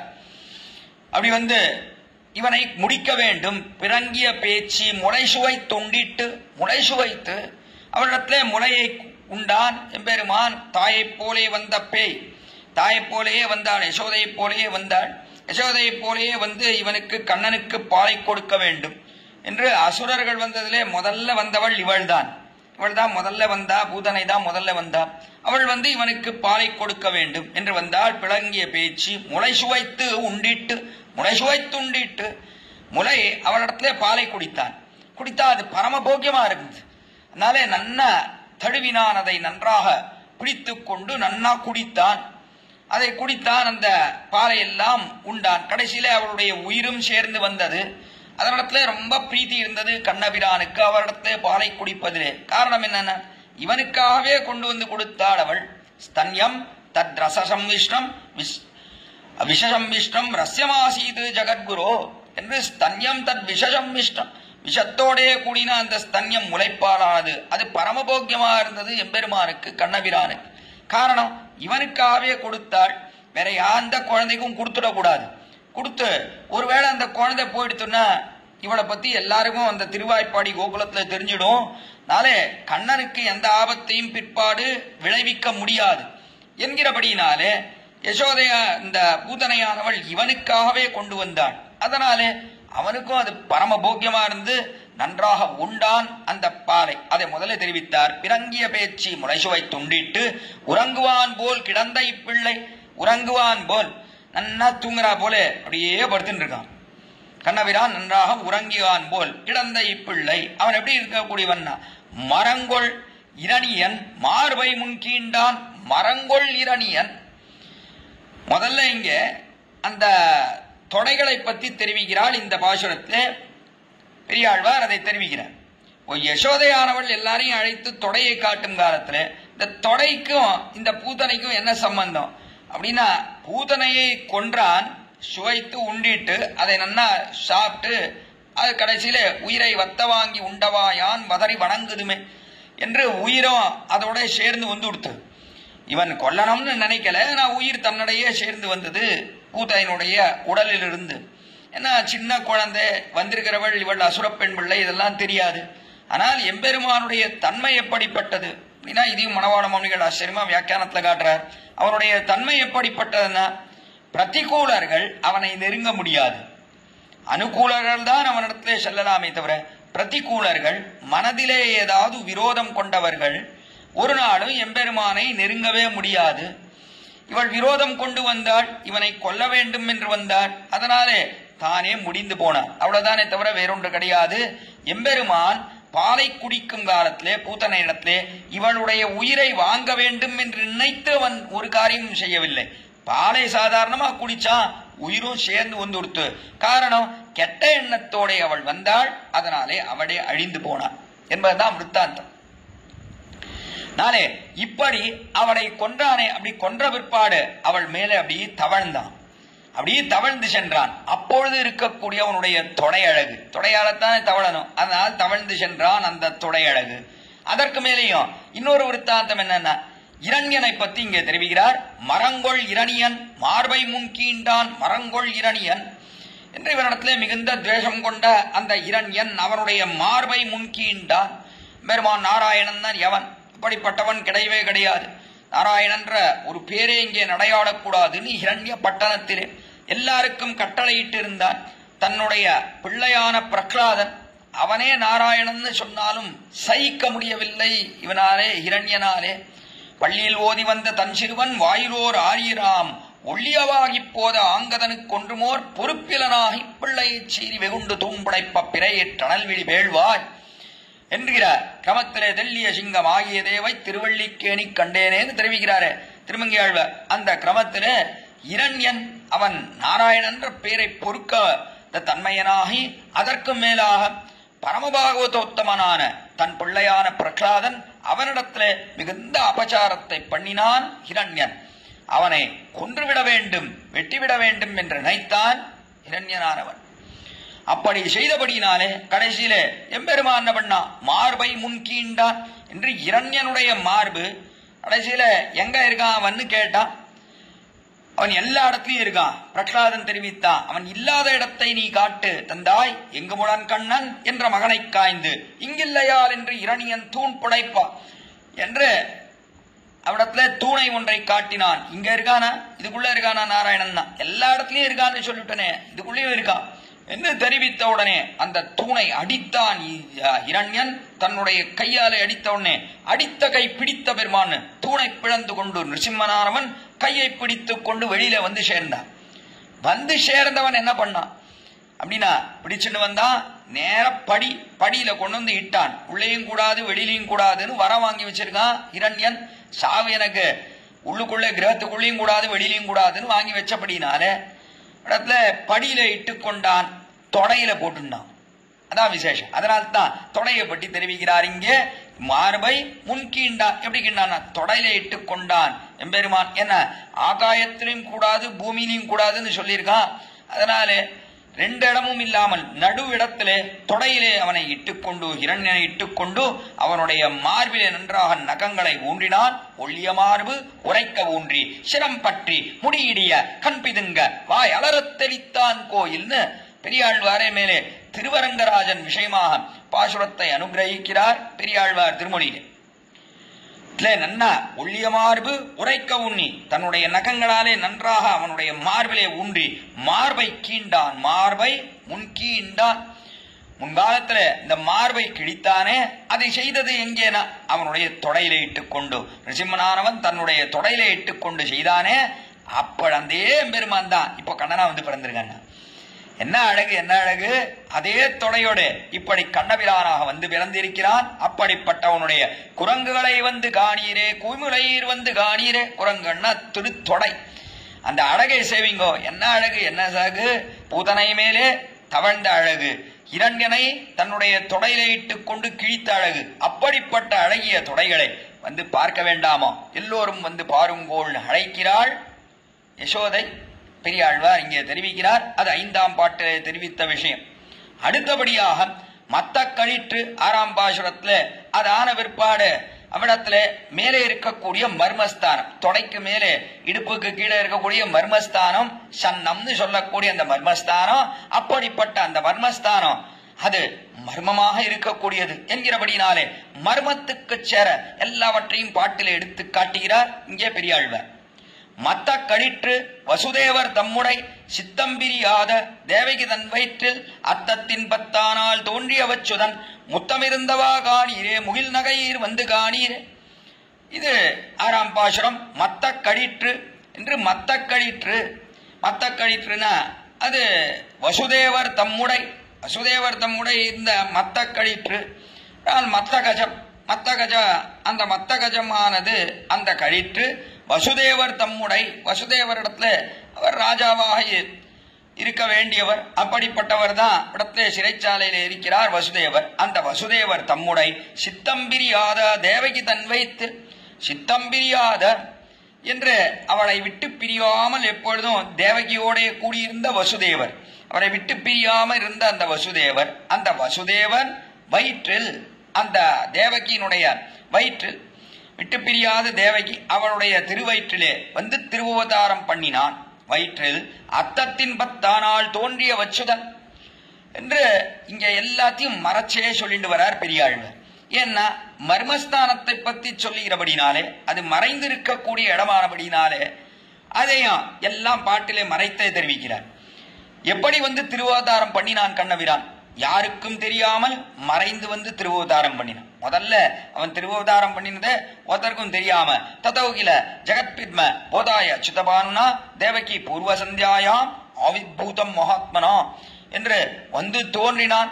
தேவகி என்று சொல்லக்கூடிய கிழக்கு திக்கு, அப்படிப்பட்ட திக்கிலே அச்சுதபானுன்னு சொல்லக்கூடிய கண்ணபிரானாகிற சூரியன் வந்து ஆவிர்பூதம் என்று தோன்றினான் என்று ஆயர் குலத்தினில் தோன்றும் அணிவிளக்கு என்று இதே ஆண்டாளன் தெரிவித்தார். அப்படி வந்து தோன்றினானே அது மர்மமாக இருந்தது. யாராவது அறிந்தார்களா? யாரும் அறியவில்லையே. இந்த சிறைச்சாலையில எல்லாரும் மயங்கி போயிட்டா காவலாளிகள்லாம். கம்சனுக்கு தெரியுமா? அவனுக்கும் தெரியாது, அவனும் மாளிகையில தூங்கிட்டு இருக்கான். ஒருத்தருக்கும் தெரியாத காலத்துல வசுதேவன் தேவகி இவர்களுக்கு மட்டும்தான் தெரியணும். அப்படி மர்மமான முறையில ராத்திரி வேலை எங்க பார்த்தாலும் இருட்டு, கண்ணனும் கருந்தெய்வம், இவனும் கருப்பா இருக்கான். ஒருவேளை உள்ள யாராவது வந்தா கூட தெரியவே தெரியாது குழந்தை இருக்குது. அப்படி கருப்பாக இருக்கிறான் கண்ணபிரான். சிரிச்சாத்தான் அந்த பல்லினுடைய ஒளிய தெரியும். அப்படி கிடக்கிறான் கண்ணபிரான். அதனால இங்கே மர்மனான முறையிலே அவ்விடத்திலே திருவவதாரம் பண்ணினான். அதைத்தான் முதல்ல மத்த கழிற்று வசுதேவர் தம்முடைய சித்தம் பிரியாத தேவகி வயிற்றில், அவளுடைய வயிற்றிலே வந்து தோன்றினானே எம்பெருமான் வயிற்றில். அத்தத்தின் 10 தோன்றிய வச்சுதன், அத்தத்தின் 10 பிறந்தான்னு சொல்லல, தோன்றியான்னு எப்படி ரிஷி பராசர முனிவர் தம்முடைய ஸ்ரீவிஷ்ணு புராணத்திலே ஆவிர்பூதம்னு சொன்னாரோ அதே போல இங்கே பெரியாழ்வாரும் தோன்றிய அச்சுதன் என்று மேலே தெரிவிக்கிறார் இங்கே. அதாவது அத்தத்தின் 10 என்று அத்தத்தின் 10 இதையும் மறைத்தே சொல்றார் பெரியாள். எல்லாம் மறைத்து தெரிவிக்கிறார். இந்த பாசுரத்துல என்ன சிறப்புன்னா, மர்மமான ஸ்தானம், மறைந்து இருக்க வேண்டிய ஸ்தானம், அது தொடைக்கு மேலேயும் இடுப்புக்கு கீழே இருக்கக்கூடிய ஸ்தானம், அது மறைந்து இருக்க வேண்டிய ஸ்தானம் என்கிறபடினாலே எல்லாத்தையும் மறைச்சே காட்டுறார் பாட்டிலே. விடத்திலே மறைந்து வந்து திருவவதாரம் பண்ணினார். அதற்கடுத்தபடியாக அவன் பிறந்த நன்னாள் எதுனா அதையும் மறைச்சுட்டார் பெரியாழ்வார். அத்தத்தின் 10 தோன்றியார். அத்தம்னா அஸ்தம்னு அர்த்தம். அஸ்தம்ன்ற சம்ஸ்கிருத பதம் இவ்விடத்துல அத்தம்னு கிடைக்கிறது. அஸ்தத்தின் 10 என்று அர்த்தம்னு சொன்ன அஸ்த நட்சத்திரம், அதுல இருந்து 10 வந்து திருவோதாரம் பண்ணினான்னு சொன்னார். அஸ்தத்துக்கு கீழே நட்சத்திரம்னு எடுத்துட்டு பார்த்தா அது திருவோணம், ரோஹிணி என்று 2ஆக பார்க்கப்படுகிறது இவ்விடத்திலே. அத்தத்திலிருந்து அஸ்தம், சித்திரை, சுவாதி, விசாகம், அனுஷம், கேட்டை, மூலம், புராடம், உத்தராடம், திருவோணம் என்று மேலுண்டான நட்சத்திரங்களை பார்த்தா 10வது திருவோணம் என்று கிடக்கிறது. கீழே இருந்து எடுத்துட்டு பார்த்தா ரோஹிணி, மிருகசீர்ஷம், திருவாதிரை, புனர்பூசம், பூசம், ஆயில்யம், மகம், பூரம், உத்தரம் அஸ்தம் என்று சொன்னால் அஸ்தம் 10வது நட்சத்திரம், ரோஹிணியிலிருந்து 10வது நட்சத்திரம் அஸ்தம், அஸ்தத்திலிருந்து 10வது நட்சத்திரம் திருவோணம் என்று இப்படி நட்சத்திர கணக்கு பார்க்கிறோம். அப்படி பார்க்கும் காலத்துல அத்தத்தின் 10ஆம் நாள் என்று ஏன் இங்கே இப்படி பெரியாழ்வார் மறைத்து சொல்றாருன்னா, பயம் பெரியாழ்வாருக்கு. என்ன பயம் அப்படின்னா, யாராவது ஏதாவது கண்ணனுக்கு கெடுதல் பண்ணிட போறா, ஆபிசாரிக்க ஹோமம் என்று தெரிவிப்பது உண்டு. அதாவது கண்ணனுடைய பேரை இட்டு சொல்லி அதே போல அவனுடைய நட்சத்திரம் அதெல்லாம் தெரிவித்து கடைசியிலே கண்ணனுக்கு ஏதாவது தீங்கு வரும்படியா ஏதாவது ஒரு ஹோமத்தை பண்ணிட்டா என்ன பண்றது, அபிசாரிக்க ஹோமம் ஏதாவது பண்ணிட்டா என்ன பண்றது, அதனாலே கண்ணனுக்கு ஏதாவது ஆபத்து வந்துட போறது என்று இப்படி சொன்னால், அத்தத்தின் 10ன்னு சொன்னா தெரியாமல் போயிடுமோ, ஐயோ ரோஹிணிக்கு பண்றதா அல்லது திருவோணத்துக்கு பண்றதா, எதுக்கு பண்றது, எந்த நட்சத்திரத்தை இட்டு நாம் பண்ண முடியும் இந்த அபிசாரிக ஹோமம், அவனுக்கு கெட்டதை நினைத்து நாம் ஒன்றை செய்வதுன்னா எந்த நட்சத்திரத்தை இட்டு செய்வது என்று எல்லோரும் குழப்பத்தை அடைவர்கள் லோகத்திலே. அதனாலே எம்பெருமானுக்கு எந்த தீங்கும் வராமல் இருக்க வேண்டும் என்று அதையும் மறைத்தார். அதனால நட்சத்திரத்தையும் ரோஹிணின்னு ஸ்பஷ்டமா சொல்லாமல் அத்தத்தின் 10ஆம் நாள்னு மறைத்தார். ஏன் மறைத்தார்னா, மர்மமான பிரதேசத்தை பேசுகிறபடினாலே பாட்டில எல்லாமே மறைத்து காட்டப்படுகிறது என்பது சூக்ஷ்மார்த்தம். அதை ஆச்சரியமா அத்தத்தின் 10ஆம் நாள் தோன்றிய அச்சுதன், அச்சுதன் அடியார்களை கைவிடாதவன் என்பதற்கு அதுதான் மறைந்து கிடக்க கூடியது. அந்த அச்சுதனும் மறைந்திருக்கு. அச்சுதன் நச்சாவயதீதி அச்சுதாக, அடியார்களை ஒரு நாளும் கைவிடாதவன் அவன் என்கிற இதுவும் மறைந்து கிடக்கிறது. எல்லாரும் அறியறாளா இந்த அர்த்தத்தை? அறிவதில்லை. எல்லாருக்கும் புரியுறதா? எல்லாருக்கும் புரிந்தா எல்லாரும் எம்பெருமானையே பற்றி அடியார்களாக ஆகிவிடுவர்களே.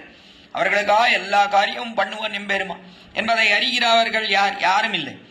அந்த காலத்துல கண்ணபிரான் திருவோதாரம் பண்ணின காலத்திலே பாண்டவர்கள் பற்றி கிடந்தார்கள். பாண்டவர்களுக்காக எல்லா காரியத்தையும் பண்ணுகிறான்னு சொல்லிட்டே இருந்தான் துரியோதனன். ஏன் இவனும் பாண்டவர்களை போல பத்தி இருக்கலாமே, கண்ணனை பத்தி இருந்தா இவனுக்காகவும் காரியம் பண்ணிருப்பானோ இல்லையோ. ஆனா அதை பண்ணலையே, பண்ணல. அவன் அடியார்களை கைவிட மாட்டான் என்கிற அந்த சூக்ஷ்ம அர்த்தம் அறியாமலே போய்விட்டது.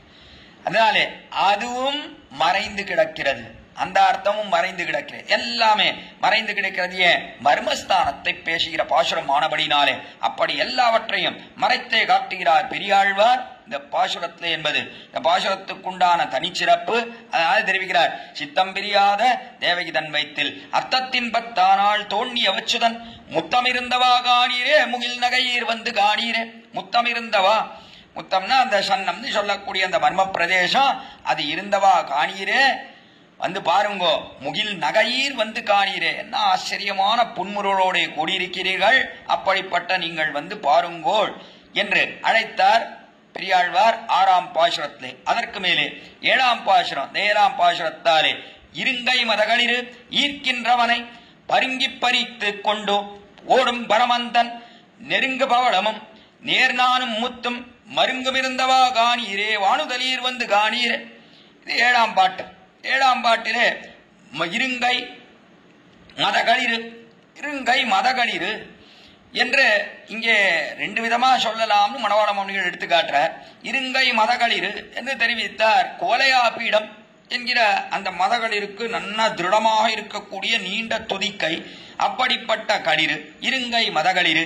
ஈர்க்கின்றவனை, ஈர்க்கின்றவனை என்று அதை இழுத்தான், அதை இழுத்து பருங்கி பறித்து கொண்டோடும் பரமந்தன் பருங்கி பதித்து என்ற அதற்குண்டான தந்தத்தை பிடுங்கி பருங்கி பதித்து பறித்து கொண்டோடும் அதை கொண்டு ஓடினான் என்று முதல்ல இருங்கை மதகளிரு ஈர்க்கின்றவனை என்று அதை நடத்தக்கூடிய யானைப்பாகன். ஈர்க்கின்றவன் யார்? மதகளிரை ஈர்க்கின்றவன் அந்த கோலையா பீடம்னு சொல்லக்கூடிய யானை.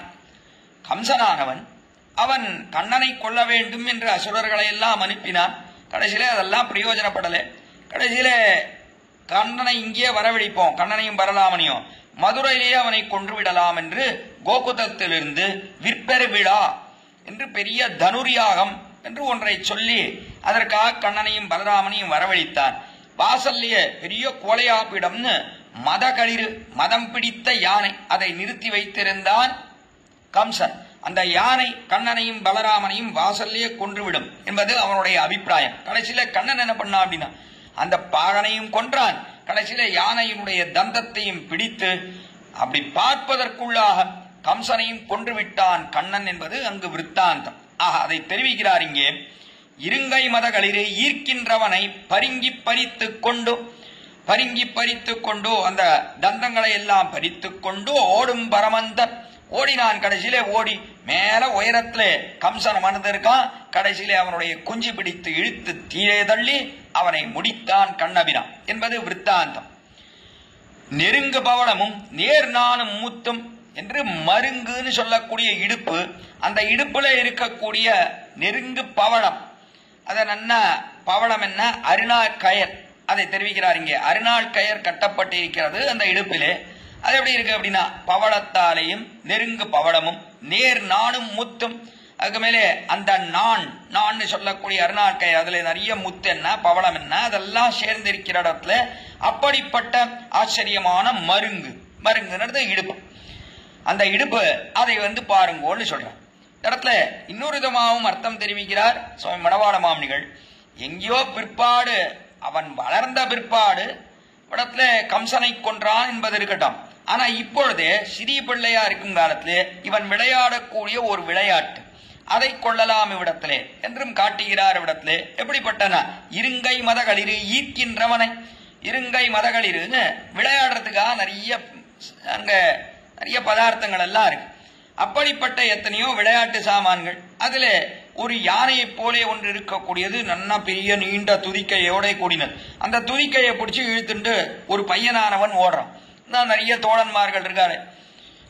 தண்ணீர் 1000 பிள்ளைகளோடு என்று 1000 பிள்ளைகள் இருக்கிற அப்படின்னாலே ஒரு தோழனானவன் தூக்கிண்டு அதை பிடிச்சு இழுத்துட்டு போறான். இழுத்துட்டு போறவனுக்கு இவன் என்ன பண்றான், நடுவுல போய் பருங்கி பறித்து கொண்டு நடுவுல போய் அவன் இடத்துல இருந்து அதை வலுக்கட்டாயமா இழுத்து இவன் இருக்கானே அதை தூக்கின்னு ஓடுறான். கொண்டோடும் பரமன், நாளே கொண்டு ஓடக்கூடிய பரம சுந்தரனாக இருக்கக்கூடியவன், மிகவும் மேன்மை வாய்ந்தவன். யாரும் இவனை தடுக்க முடியாதுன்னா பிடிச்ச ஒரு பையன்கிட்ட இருந்து இழுத்துன்னு ஓடினா அந்த பையனுக்கு பாவம் ஒன்றும் பண்ண முடியாது. கண்ணபிரானவனை தள்ளி விட்டு பிடிச்சு இழுத்துன்னு ஓடிடுவான் யானை. அதை செய்யக்கூடியவன் அப்படிப்பட்ட கண்ணன். அப்படி இழுத்துட்டு ஓடும் காலத்துல அந்த சதங்கைகள்லாம், அதாவது அந்த இடுப்புல இருக்கக்கூடிய அரணாள் கையிலெல்லாம் ஆடு போலியோ இங்கே எங்கேயும் சப்தத்தோடு அந்த முத்து பவளம் அதெல்லாம் சேர்ந்து அப்படி ஆடு போலியோ ஆடினா சப்தம் ஏற்படுமே. அதை பார்த்தா யசோதை பிராட்டி பார்த்த உடனே, யோ வாங்கோ இந்த அழக பாருங்கோ, என்ன அழகா இருக்கு இவன் இடுப்புல இருக்கிற நான் கயிறு, ரொம்ப அழகா இருக்குன்னா இதை பாருங்கோ என்று அழைக்கிறார். இடத்துல மருங்கும் இருந்தவா காணீரே வானுதலீர் காணீரே. எல்லாம் ஆச்சரியமான நெத்தியை படைத்த பெண்கள் பாருங்கோ என்ன அழகு, என்னமா ஓடுறான் பாருங்கோ, இடுப்புல அந்த அரணார்க்கை எல்லாம் என்னமா இடத்துல ஆச்சரியமா சப்தம் பண்றது, அதோட ஓடுறானே அந்த இடுப்பை பாருங்கோ, என்ன அழகா இருக்கு என் குழந்தைக்கு இடுப்பு என்று தெரிவிக்கிறாள் யசோதை என்று காட்டுகிறார். அது பெரியாழ்வார் அற்புதமா அனுபவிக்கிறார் யசோதா பாவனை. அடுத்தபடியாக 8ஆம் பாசுரத்தாரே வந்த மதலை குடாத்தை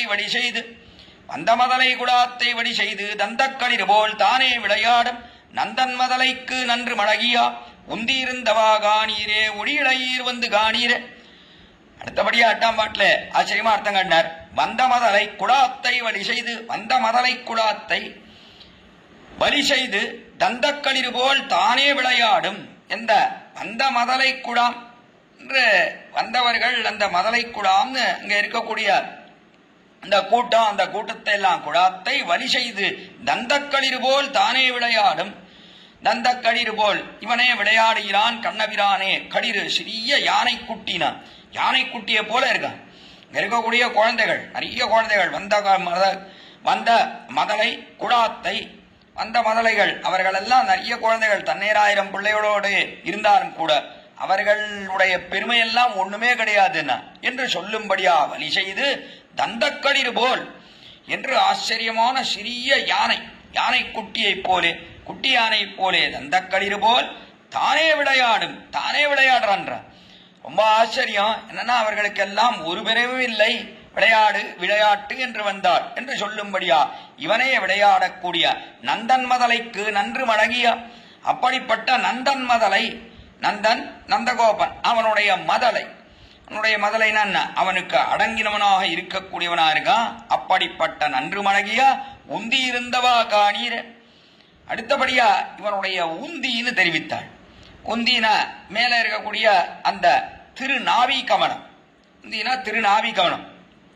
இந்த திருநாவி கமலம் இருக்கு, அது ரொம்ப அழகோட கூடி இருக்குன்னா அது விளையாடும் காலத்துல ரொம்ப அழகோட கூடியிருக்கு என்று தெரிவிக்கிறார்.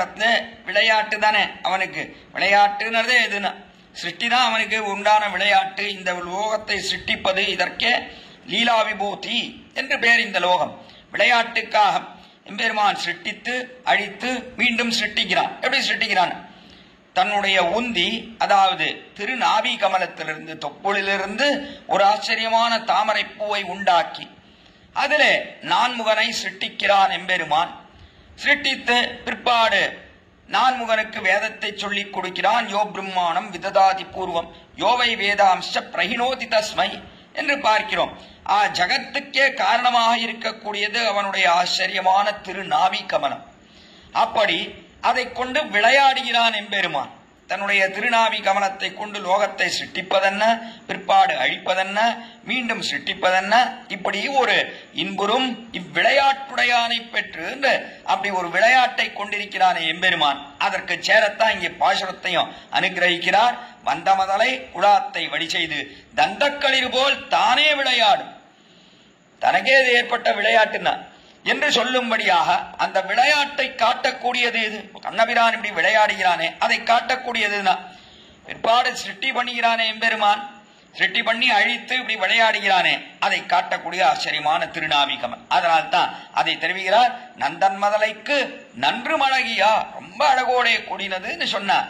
அந்த திருநாவிகமனம் முந்தி இருந்தவா காணீரே, ஒடியிழையீர் வந்து காணீரே என்று அதை தெரிவித்து 8ஆம் பாட்டிலே, அதற்கு மேலே 9ஆம் பாட்டாலே ஆச்சரியமா அதிரும் கடல் நிறவண்ணன், அதிரும் கடல் நிறவண்ணனை ஆய்ச்சி மதுரமுளையூட்டி வஞ்சித்து வைத்து பதறப்படாமே பலந்தாம்பால் ஆர்த்தம் உதரம் இருந்தவா காணீரே, ஒடிவளையீர் வந்து காணீரே. 9ஆம் பாட்டிலே தெரிவித்த விஷயம். அடுத்தபடியா அவனுடைய உதரம், உதரம்னு சொன்னா வயறுன்னு அர்த்தம். வயறு, திருநாவி கமலத்துக்கு மேல இருக்கக்கூடிய வயறு.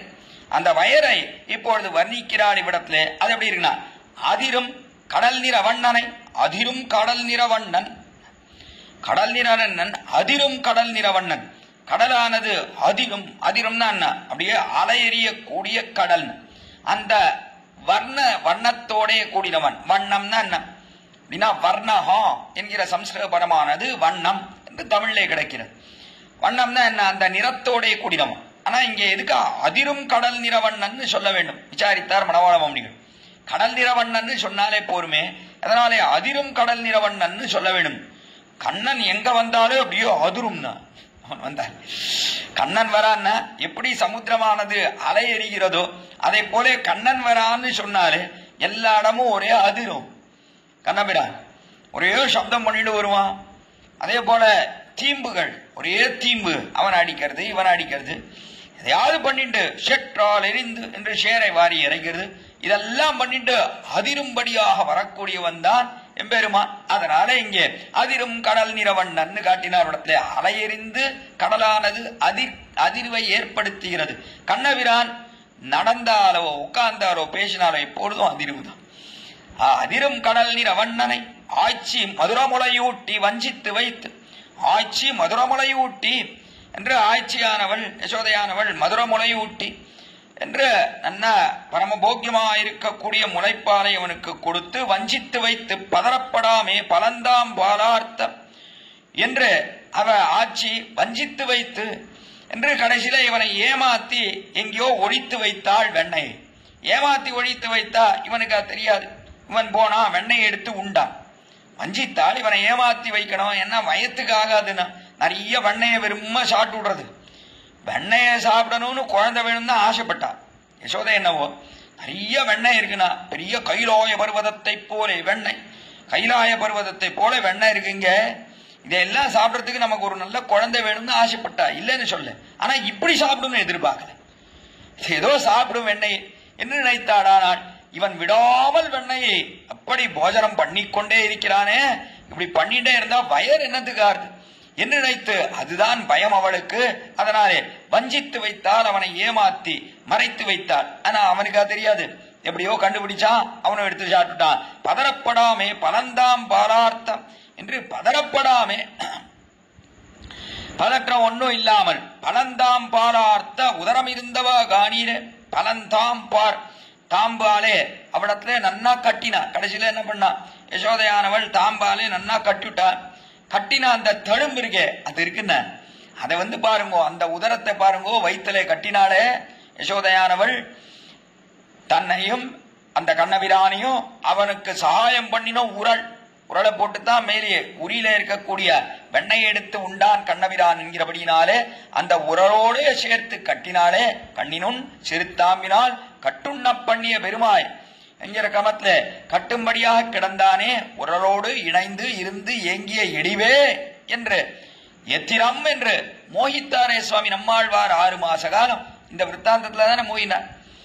காரணம் என்ன அப்படின்னா, இப்படி வெண்ணையை திருடினா கையும் களவுமாக ஆப்பட்டு கொண்டான். ஆப்பட்டு கொண்டு கடைசியிலே யசோதையானவள் எத்திரம் உரலினோடு இணைந்து உரலோடு இணைந்து இருந்து ஏங்கிய எழிவிருகே அவனுடைய சௌலபியம். என்ன சௌலபியம்னு கொண்டாடுகிறார் சுவாமி நம்மாழ்வார். அப்படிப்பட்ட உதரம் அதுலதான் கட்டினாள். அந்த தழும்பு இன்னும் மாறாம இருக்குனா. உதரம் இருந்தவா காணீரேன்னு அந்த தழும்பிருகே பழந்தாம் பாலார்த்த உதரம்.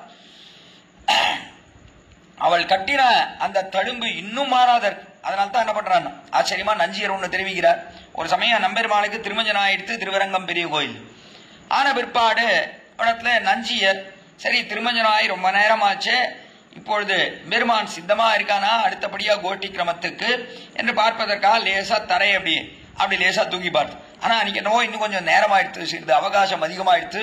அர்ச்சகர் சுவாமிகள் அப்பொழுது தரைக்குள்ளே கூட மேலே எம்பெருமானுக்கு மேலே ஒரு வஸ்திரத்தை பிடித்துக் கொண்டு, அதாவது இடுப்புல வஸ்திரத்தை பிடித்துக் கொண்டு உள்ளே இருக்கக்கூடிய ஈர வஸ்திரம் திருமஞ்சனமாய் ஈர வஸ்திரம் இருக்கே அதை உருவினதை பார்த்தார் நஞ்சியர். ஆச்சரியப்பட்டு போனார். அப்பொழுது சிறிது அந்த வஸ்திரமானது அப்படி இடுப்பிலே நெகிழ அப்படி கீழே இறங்க, ஆஹா என்ன அழகு எம்பெருமான் அந்தரங்கத்திலே கூட அந்த உதரத்திலே தாயார் கட்டின அந்த கட்டு இருக்கே அது யாருக்கும் தெரியக்கூடாதுன்னு என்று தரையிட்டு கொண்டிருக்கும் காலத்திலே கூட மேல வஸ்திரத்தை பிடிச்சிட்டு தான் உள்ள இருக்கிற வஸ்திரத்தை படிகடைகிறார்கள் என்று பார்க்கிறோம். அவ்விடத்துல அது இல்லாமல் கிடையவே கிடையாது.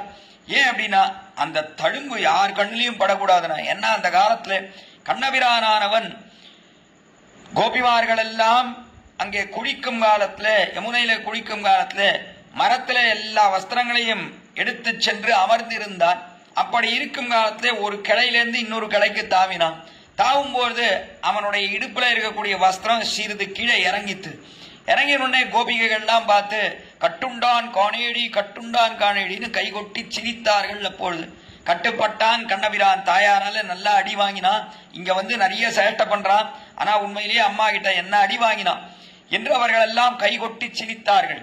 இதை பார்த்தானோ இல்லையோ கண்ணபிரான், இனி அடுத்தது அர்ச்சாவதாரத்துல இந்த தழும்பை யாருக்கும் காட்டவே கூடாதுன்னா என்று பிரணதவசதாம்பூதே தாமோதரத்தை கரக்கினா என்று உதரம் இருக்கே இந்த உதரத்துல தாமம்னு சொல்லக்கூடிய கயிறாலே கட்டப்பட்ட அந்த வயிறு இருக்கே அதை யாருக்கும் காட்டக்கூடாதுன்னா அது எதை காட்டுகிறா பிரணதவசதாம்பூதே என்று யார் வணங்குகிறார்களோ அவர்களுக்கு கட்டுப்பட்டவன் என்பதை காட்டுகிறது. யசோதைக்கு கட்டுப்பட்டான், தன்னை கட்டும்படியாக அமைத்துக் கொண்டு நின்றான்.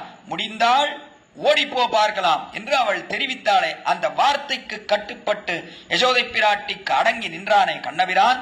அதே போல அவனுடைய திருவடிகளிலே விழுந்து வணங்கினவர்களுக்கு அவன் கட்டுப்பட்டு நிற்பன் என்பதை காட்டக்கூடியதுதான் அவன் வயிற்றில இருக்கக்கூடிய ஆச்சரியமான தழும்பு, கைத்தாலே கட்டப்பட்ட தழும்புன்னு பார்க்கிறோம்.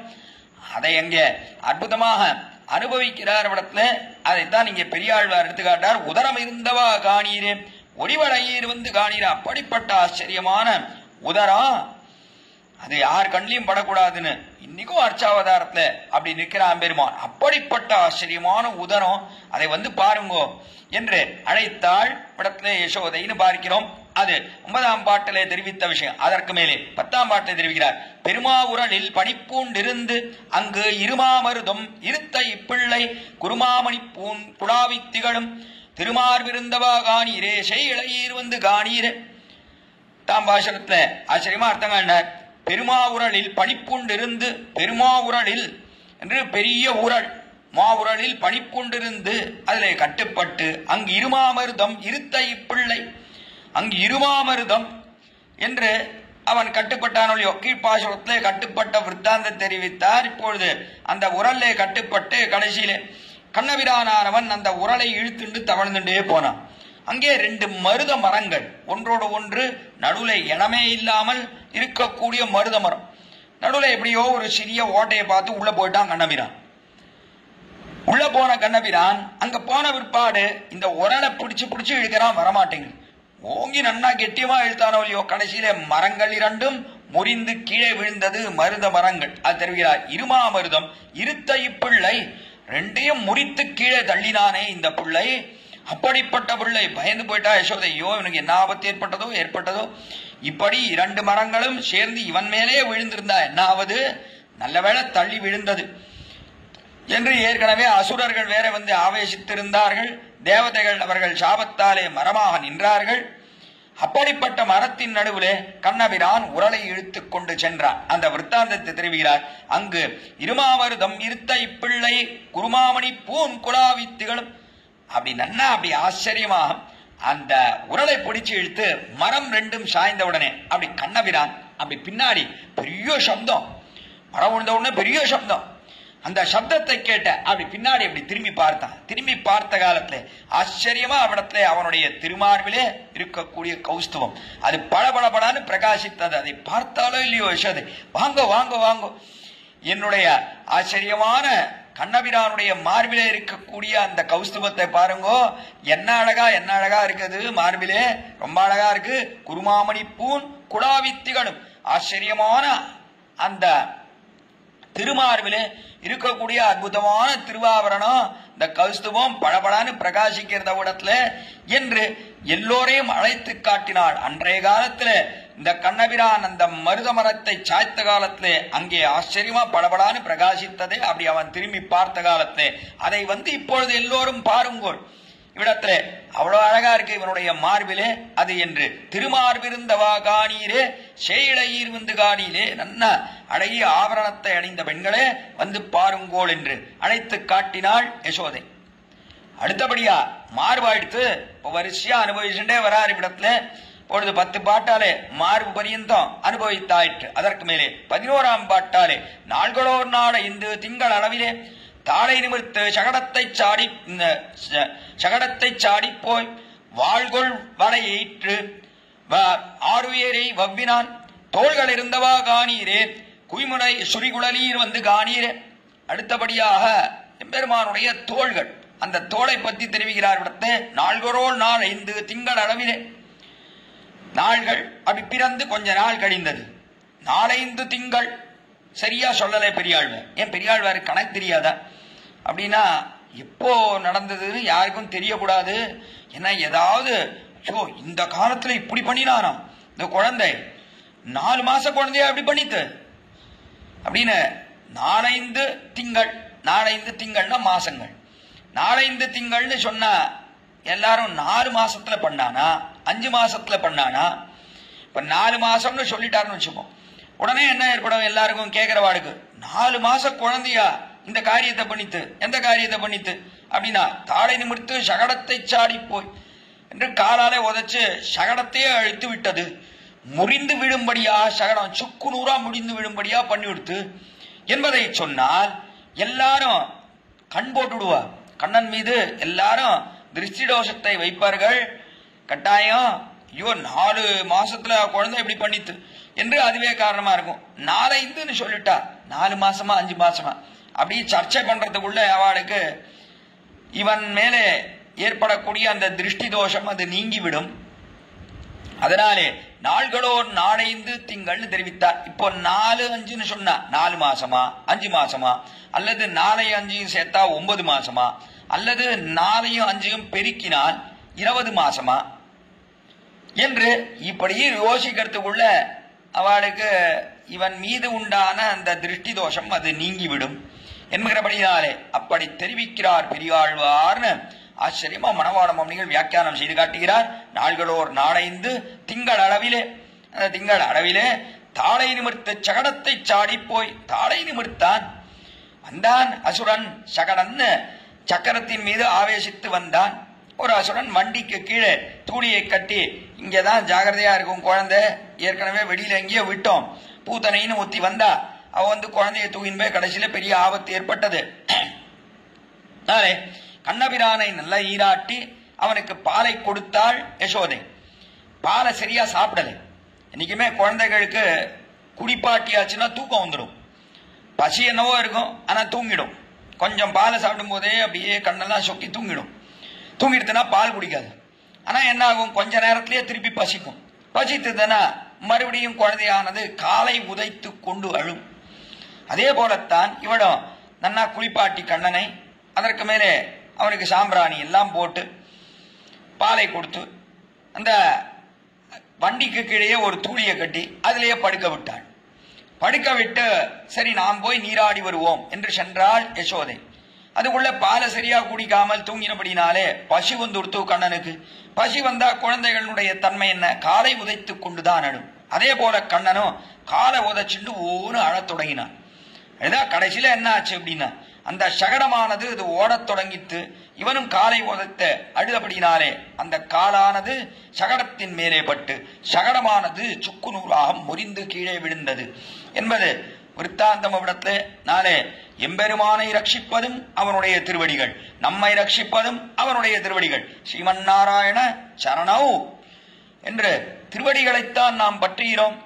அவனை ரட்சிப்பதும் அவனுடைய திருவடிகள் தான் என்பதை பார்க்கிறோம். இடத்துல அதை காட்டினார். தாளை நிமிர்த்து சகடத்தை சாடி போய் என்று பொன்ன சகடம் உதைத்தாய் புகழ் போத்தின்னு ஆண்டாள் தெரிவித்த கிரமத்திலே அதை உதைத்தான். அந்த சகடத்தை அது சுக்கு நூறாக முறிந்து விழுந்தது.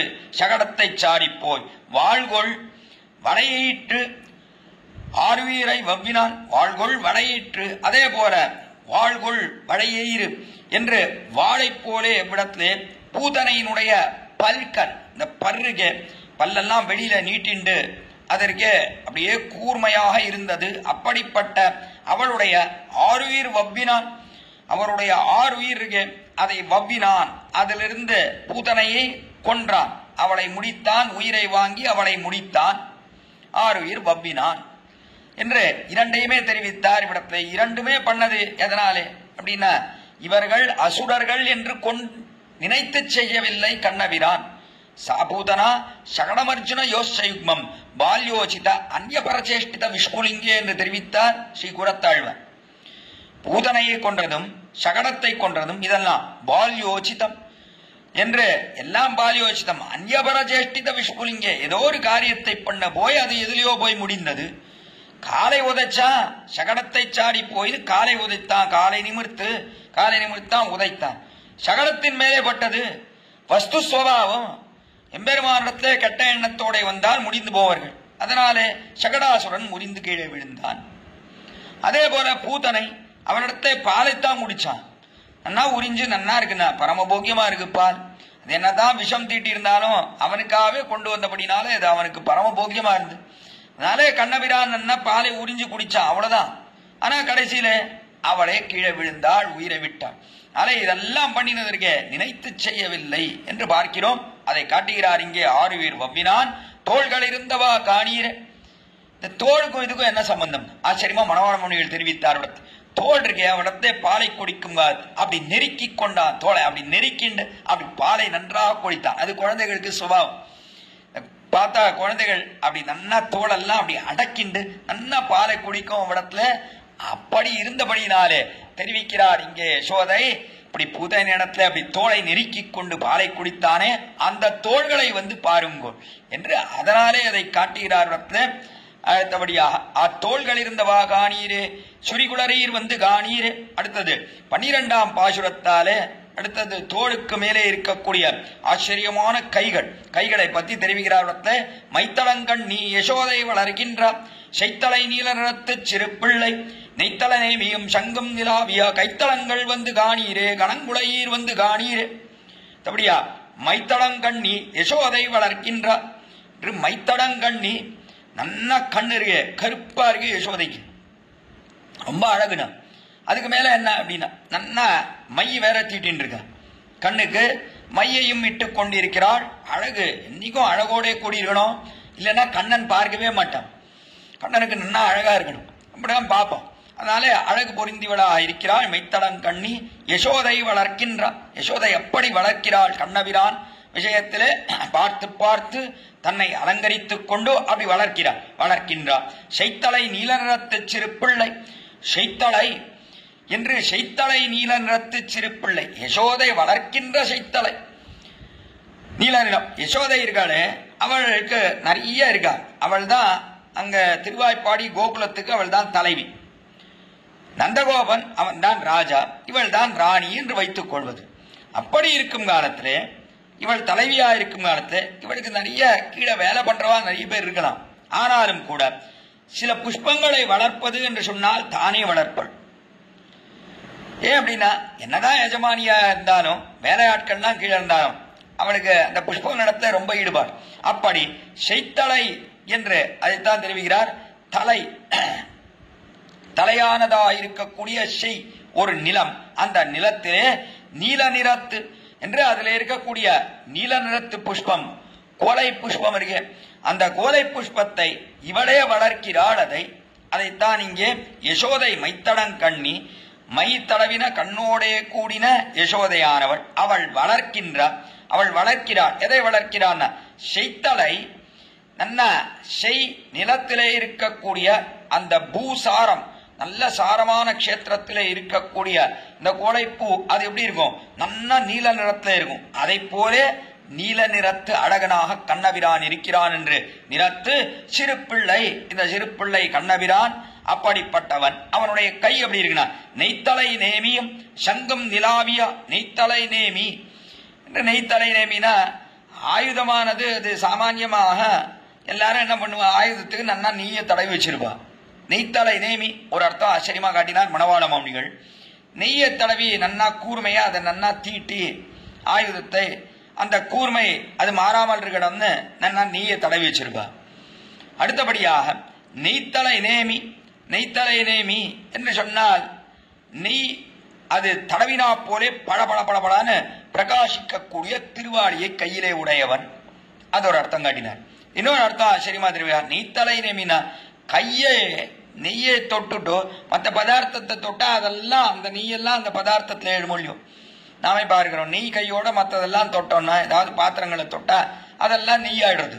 அதே போல கண்ணபிரான் சாப்பிட்டதோட நெய்யை சாப்பிட்டதோடு அதையும் சக்கரத்தையும் தொட்டா அது நன்னா நெய் பூசினாமா தான் என்று ரசகணமாக தெரிவிக்கிறார். இடத்துல நெய்த்தலை நேமியும் அப்படிப்பட்ட சக்கரமும் நெய்த்தலை நேமியும் சங்கம் நிலாவிய. அடுத்தபடியா சங்கானது, அந்த சங்கானது எப்பொழுதும் கையிலே இருக்கக்கூடியது கண்ணபிரானுக்கு. இந்த சங்கு சக்கரம் இதோட அனுகூலையான யசோதைக்கு அப்பொழுது திடீர்னு சேவை சாதிக்கிறான். கையில சங்கும் சக்கரமா சேவை சாதிக்கிறான். அதனால்தான் யசோதை தெரிவிக்கிறார் இங்கே, அந்த கை பார்த்தடா அது சக்கரமும் சங்கமும் ஏந்திய கை. அப்படிப்பட்ட கையை வந்து பாருங்கோள் என்று இவ்விடத்திலே தெரிவிக்கிறார். சங்கம் நிலாவிய கைத்தளங்கள் வந்து காணீர், அந்த கைத்தளங்களை வந்து பாருங்கோள். கணங்குளையீர் வந்து காணீர, கணங்குளையீர் என்று ஆச்சரியமான ஆபரணத்தை, தங்க ஆபரணத்தை அணிந்தவர்களே வந்து பாருங்கோள், கணங்குளையீர் வந்து காணீர் என்று தெரிவித்து 13ஆம் பாசுரத்திலே வண்டமர் பூங்குழல் ஆய்ச்சி மகனாக. அடுத்தபடியா கையாயிடுத்து. கையான பிற்பாடு மார்பை அனுபவித்தாயிற்று, தோட அனுபவிச்சாச்சு, கையை அனுபவிச்சாச்சு. இனி அடுத்தபடியா இருக்கக்கூடியது கண்டம், கழுத்து. மார்புக்கு மேல கண்டம் தானே. கண்டத்தை பற்றி தெரிவிக்கிறார் 13ஆம் பாசுரத்திலே. வண்டமர் பூங்குழல் ஆய்ச்சி மானாக கொண்டு வளர்கின்றா கோவல குட்டர்க்கு அண்டமும் நாடும் அடங்க விழுங்கியா கண்டமிருந்தவா காணீரே, காரிகையீர் வந்து காணீரே. அதபடியா அந்த பெருமான் எப்படி இருக்கான்? வண்டமர் பூங்குழல் ஆய்ச்சி மகனாக. வண்டமர் பூங்குழல் என்று நிறைய புஷ்பம் வச்சுட்டு இருக்கா யசோதை. எப்பொழுதும் அலங்காரத்தோட கூடியிருக்கான. ஏன் அப்படின்னா, கண்ணன் பார்க்கணும், இல்லைன்னா பார்க்க மாட்டான். அவனுக்கு அலங்காரம் பண்ணிட்டாதான் பிடிக்கும். குழந்தை இடத்துல என்னைக்குமே தாயானவள் நன்னா அலங்காரத்துடன் தான் செல்ல வேண்டும். அப்படி செல்கிறாள் இவ்விடத்திலே கண்ணபிரான் விஷயத்திலே. வண்டமர் பூங்குழல், வண்டு அமரக்கூடிய பூங்குழல். என்று நன்னா வண்டுகள் வந்து நிறைய புஷ்பம் வச்சுருக்கு அப்படின்னாலே தேன் ஒழுகிறது புஷ்பத்திலே. நாளே வண்டுகள் சுத்தி சுத்தி வரக்கூடிய அற்புதமான குழலோடைய கூடிய ஆய்ச்சி அந்த யசோதைக்கு மனாக கொண்டு வளர்கின்ற கோவலர் குட்டருக்கு அப்படி கொண்டு வளரக்கூடிய கோவலர் குட்டன். கோவலர் குட்டன்னா கோவலன் இடத்திலே நந்தகோபன், அவனுக்கு அடக்கத்தோட அப்படி நடக்கக்கூடிய கோவலர் குட்டருக்கு அண்டமும் நாடும் அடங்க விழுங்கிய அப்படி எப்படி இருக்கான் அப்படின்னா அவனுக்கு பவ்யனாக இருக்கிறான் கண்ணபிரான், அவனுக்கு நந்தகோபனுக்கு அப்படி பவ்யனாக இருக்கிறான். அப்படிப்பட்ட அந்த எம்பெருமான் அவனுடைய கண்டம் எப்படி இருக்கு அதை தெரிவிக்கிறார். அண்டமும் நாடும் அடங்க விழுங்கிய என்று கண்டம் இருக்கு. அந்த கண்டம்னு சொன்னது என்ன அப்படின்னா இங்க முதல்ல காட்டினது வளர்க்கின்ற கோவலர் கூட்டருக்குன்னு சொன்னார்கள். கோவலர் அந்த நந்தகோபனுக்கு மகன்னு சொன்னார், ரொம்ப பவ்யனா இருக்கான். நந்தகோபன் அழைத்தான்னு சொன்னா வாயே வராது கண்ணனுக்கு. அப்பா கூப்பிட்டீரா அப்படின்னு சொல்லிட்டு அந்த கண்டம் இருக்கே, கண்டத்துல இருந்து குரலே வராது. இந்த கண்டம் இருக்கே தொண்டையிலிருந்து குரலே வராது. அப்படி பவ்யனாக போய் நிற்பன் நந்தகோபன் இடத்துல. யசோதன் இடத்துல தான் எல்லா தீமையும் பண்ணுவான் கண்ணன். என்னவா என்ன கூட்ட அப்படின்னு கூட்டின்னு வருவான். யசோதனத்துல பெரிய கம்பீரமான குரல்லாம் வரும். ஆனா நந்தகோபாலன் அழைக்கிறார்னு சொன்னா, தகப்பனார் அழைக்கிறார்னு சொன்னா குரலே வெளியே வராதபடியா அப்படி பவ்யனாக போவான். அப்படிப்பட்ட கண்டம். அதனாலே இங்கே கண்டத்தை தெரிவிக்கிறார். இங்கே அண்டமும் நாடும், அந்த கண்டத்துக்கு என்ன பெருமை? அண்டமும் நாடும் அடங்க விழுங்கிய அண்டம், எல்லா லோகத்தையும் விழுங்கினான். அதற்கு மேலே நாடும் என்று சொன்னால் அதற்குள்ளே இருக்கக்கூடிய பதார்த்தங்கள் சேதனம் என்ன அச்சேதனம் என்ன எல்லாவற்றையும் விழுங்கினான். விழுங்கிய அண்ட அடங்க விழுங்கியா பூர்ணமாக விழுங்கிய கண்டம் இருந்தவா, அந்த கண்டம் தொண்டை இருக்கே அதற்குள்ளே எல்லா பதார்த்தமும் போயிடுத்து அப்படி விழுங்கிய அப்படி விழுங்கினானே. கண்டம் இருந்தவா காணீரே காரியீர் வந்து காணீரே என்று நீங்கள் எல்லாம் வந்து பார்க்க வேண்டும் அழைத்தார் இவ்விடத்திலே பெரியாழ்வார். அதற்கு அடுத்தபடியா 14ஆம் பாட்டாலே கண்டமான பிற்பாடு அடுத்தபடியா இருக்கக்கூடியது செவ்வாய். கண்டத்துக்கு மேல வாய் தானே, ரொம்ப அழகோடைய கூடின வாய்னா அதை வர்ணிக்கிறார். அடுத்தபடியா என் தொண்டவாய் சிங்கம் வாவென்றெடுத்து கொண்டு அத்தொண்டவாய் முதா தரித்து ஆய்ச்சியர் தம் தொண்டவாயால் தரிக்கி பருகும் இச்செந்தண்டவாய் வந்து காணீரே சே இளையீர் வந்து காணீரே. என் தொண்டவாய் சிங்கம், என் தொண்டவாய் என்னுடைய தொண்டை இருக்கே, அதாவது தொண்டவாய்னா என்ன, நன்னா ஆச்சரியமாக கொவ்வை பழத்தை போலே சிவந்திருக்கக்கூடிய ஆதரம். அப்படி என்னுடைய சிங்க குட்டியாக இருக்கக்கூடியவன் கண்ணபிரான் அவ்வளோ ஆச்சரியமா சிவந்திருக்குன்னு அவனுடைய வாயானது. என் தொண்டவாய் சிங்கம் வாவென்று எடுத்து கொண்டு என்ன பண்ற ஆட்சிகள் எல்லாம் வரா, பெண்கள் எல்லாம் வந்து கண்ணபிரானை எடுத்து வச்சுக்கிறார். எடுத்து வச்சுண்டு வாவென்று எடுத்துக்கொண்டு அவனை எடுத்துக்கொண்டு அந்தொண்டவாய் அமுதா தரித்து அந்தொண்டவாய் என்று அவனுடைய அந்த தொண்டவாய் இருக்கே அதுல வரக்கூடிய அமுதம், அந்த அமிர்தம் இருக்கே அமுத ஆதரித்து அதுல மிகுந்த ஈடுபாடு தான். அப்படின்னா நான் கண்ணபிரானுக்கு முத்தம் கொடுக்கணும், முத்தம் கொடுத்து அதுல இருந்து வரக்கூடிய அமிர்தம் இருக்கே அதை பானம் பண்ண வேண்டும் என்று அவர்களுக்கெல்லாம் ஆட்சியர். அப்படிப்பட்ட ஆட்சியர் தம் தொண்டவாயால் தரிக்கி பருகும். தம் தொண்டவாய் அவர்களுடைய வாய் எப்படி இருக்கு, அதுவும் சிவந்திருக்கு, கோழி பழத்தை போல சிவந்திருக்கு. அதனாலே நன்னா முத்தமிடுறா கண்ணபிரானுக்கு. முத்தமிட்டு அவர்கள் இவனுடைய வாகமிர்தத்தை பருகிறார்கள். வல்லவி வதனோச்சிஷ்ட பவித்ராதர விப்ருமா, ரொம்ப ஆச்சரியமா விற்த்தாந்தம் தெரிவிக்கிறார்.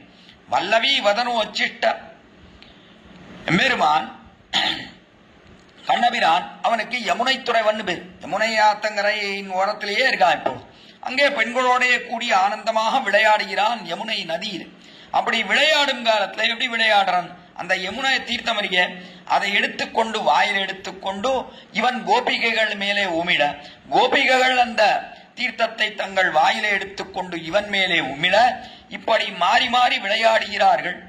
அதனாலே வந்த பவித்திரத்தன்மை சுத்தத்தன்மை யமுனைக்கு அதான் தூய பெருநீர் யமுனை என்று எடுத்து காட்டினாள். ஆண்ட பரிசுத்தமான யமுனை என்று சொன்னால் எதனாலே அப்படின்னா வல்லவி வதனோச்சிட்ட, வல்லவி அதாவது கோபிகள் அவர்கள் வாயில இட்ட அந்த யமுனையை கொப்பளிக்கிறார்கள் கண்ணன் மீது. அதனாலே அந்த ஜலம்லாம் யமுனையை விழறதொல்லியோ, அதனாலே வந்த பரிசுத்தி அந்த யமுனைக்கு என்று கொண்டாடப்படுகிறது. அப்படி அவர்கள் வாயிலிருந்து உழுந்த தீர்த்தத்தாலே பரிசுத்தி அடைந்தது யமுனைன்னு சொன்னா, அப்போ கண்ணபிரான் நினைக்கிறான் இவர்களுடைய வாயிலிருந்து பருகக்கூடிய அந்த நீரை நாம் பருகினால் நமக்கு சுத்தி என்று கொண்டாடுகிறான். அப்படி ஆசிரிதர்களிடத்திலே அவ்வளவு ஈடுபாடு கண்ணபிரானுக்கு என்பதை காட்டுகிறார். இவ்விடத்திலே ஆச்சரியமாக தம் தொண்டவாயால் தரிக்கி பருகும் என்று வல்லவி வதனோச்சிஷ்ட பவித்ராதரம் என்று வல்லவி, அதாவது இடைப்பெண்கள் அவர்களுடைய வதன உச்சிஷ்ட வாயிலிருந்து பெருகக்கூடிய உச்சிஷ்டம் அந்த அமிர்தமானது கண்ணபிரானிடத்திலே சேருகிறபடினாலே அவ்வளோ ஆனந்தத்தை அடைகிறான் கண்ணபிரான் என்று இவர்களும் ஆனந்தத்தை அடைய அவனும் ஆனந்தத்தை அடைகிறான் என்று பார்க்கிறோம். தரிக்கி பருகும் இச்செந்தொண்டவாய் வந்து காணீரே, அப்படிப்பட்ட ஆச்சரியமான சிவந்த தொண்டவாய் வந்து காணீரே, வந்து பாருங்கோள் சேயில ஈர் என்று ஆச்சரியமான ஆபரணங்களை அணைந்திருக்கக்கூடியவர்களே வந்து பாருங்கோள் என்று அழைத்தார். இடத்துல பெரியாழ்வார் 14ஆம் பாசுரத்தில். அடுத்தபடியாக வாயான பிற்பாடு அதற்கு மேலே இருக்கக்கூடிய மூக்கு, அந்த மூக்கை பற்றி தெரிவிக்கிறார். நோக்கிய யசோதை நுணுக்கிய மஞ்சளால் நாக்கு வழித்து நீராட்டும் இந்நம்பிக்கு வாக்கும் முறுவலும் வாக்கும் நயனமும் வாயும் முறுவலும் மூக்கும் இருந்தவா காணீரே மொய்குழலீர் வந்து காணீரே. 15ஆம் பாட்டிலே தெரிவிக்கப்பட்ட விஷயம். நோக்கிய யசோதை நுணுக்கிய மஞ்சளால், நோக்கிய யசோதை இவனை பார்த்து நின்றார். யசோதையானவள் நோக்கிய யசோதை நுணுக்கிய மஞ்சளால், நன்னா மஞ்சள் அதை நன்னா அரைச்சு நுணுக்கிய மஞ்சளால் நன்றாக அரைத்து நாக்கு வழித்து நாக்க வழிக்கிறார். இந்த நாக்க வழிக்கிறாளே அது நாக்கை காட்டுன்னா பவ்யமாக பெருமான் அவன் நாக்கை திறந்து வாயை திறந்து காட்டுறான். அப்படி நாக்கு வழித்து நீராட்டு மின்னம்பி, அப்படிப்பட்ட பூர்ணனானவன் நன்னா நீராட்டுகிறாள் இவனை. அப்படி நீராட்டும் காலத்துல இந்த நீராட்டும் பொழுது அவனுடைய அழகு இருக்க அதை தெரிவிக்கிறார். வாக்கும் நயனமும் அவன் பேசக்கூடியது இருக்க ரொம்ப அழகாக இருக்கக்கூடியதுன்னா அவன் பேசுறது வாக்கும் நயனமும். அதே போல கண் பார்வை, இந்த பார்வை இருக்கே அவ்வளவு அழகாக இருக்கக்கூடியது கண்ணபிரானுடைய பார்வை. வாக்கும் நயனமும் வாயும் முறுவலும், அதற்கு மேலே வாய், அதற்கு உண்டான சிரிப்பு என்று இது எல்லாத்தையும் அனுபவிக்கும் காலத்துல என்ன அழகு என்று இதை எல்லாத்தையும் சேரப்பிடித்து சொல்லி அதற்கு பிற்பாடு நடுவில் இருக்கக்கூடிய மூக்கு என்று அதை தெரிவிக்கிறார் இங்கே. அதனால எல்லாம் இப்பொழுது முகத்திலே இருக்கக்கூடிய வாயை சொன்ன பிற்பாடு முகத்திலே இருக்கக்கூடிய மற்ற அவயவங்கள் எல்லாத்தையும் சேரப்பிடிச்சு சொல்றார் இங்கே. முதல்ல எதெல்லாம் சொல்றானா, முதல்ல வாக்கும் நயனமும் அவன் பேசக்கூடிய பேச்சு கண்ணபிரான் அப்படி முக்தமாக சேஷக்கூடிய அந்த பேச்சுகள் என்ன, வாக்கும், அதற்கு மேலே கண் நயனம் என்று கண்ணும் அதையும் பார்த்தாள். அதற்கு மேலே வாயும் முறுவலும், வாயும் பார்த்தா கீழே சொன்ன வாய் மறுபடியும் பின்னாட்டி வருது. அவ்வளவு அழகா இருக்கு இந்த வாய். அந்த வாயிலே இருக்கக்கூடிய புன்சிரிப்பு மந்தஸ்மிதம் அதையும் வாயும் முறுவலும் மூக்கும் இருந்தவா நடுவில் இருக்கக்கூடிய ஆச்சரியமா மாட்டுயர் கற்பகத்தின் வள்ளியோ கொழுந்தோ அரியன் என்று சொல்லுகிறார் போலே அப்படியே கொடியை போலே இருக்கக்கூடிய மூக்கு, கொடநீள் கொடி மூக்கும் தாமரை கண்ணும் கனிவாயும் நீலமேனியும் 4 தோளும் தெரிவிக்கிறாரே ஆழ்வார். அந்த கிரமத்துல அப்படியே கோடநீள் கொடி மூக்கு, அப்படியே கொடியை போலே இருக்கக்கூடிய அத்தியாச்சரியமான மூக்கு, அதை பாருங்கோள் என்று அழைத்தாள் யசோதை 15ஆம் பாசுரத்திலே. அடுத்தபடியா மூக்கான பிற்பாடு 16ஆம் பாசுரத்திலே விண்கொள் அமரர் வேதனை தீரா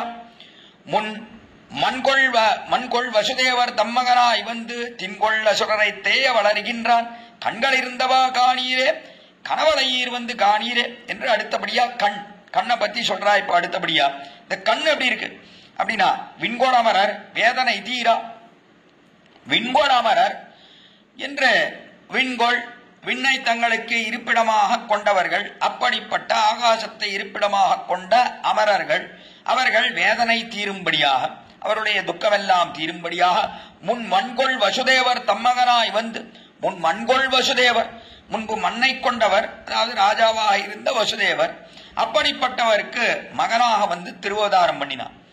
வந்து திருவோதாரம் பண்ணி இப்ப இந்த அவதாரத்துக்கே பிரயோஜனம், அந்த அவதாரத்துக்கு பிரயோஜனத்தை தெரிவிக்கிறார்.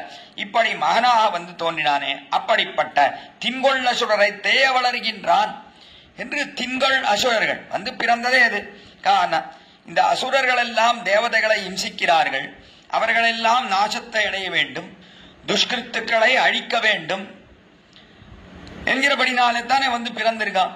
பூபாரம் நீக்குவதற்காக மண்ணின் பாரம் நீக்குவதற்கே படமுதலை பிறந்தான், பூபாரத்தை போக்க வேண்டும் என்கிறபடினால் தானே வந்து பிறந்திருக்கான்.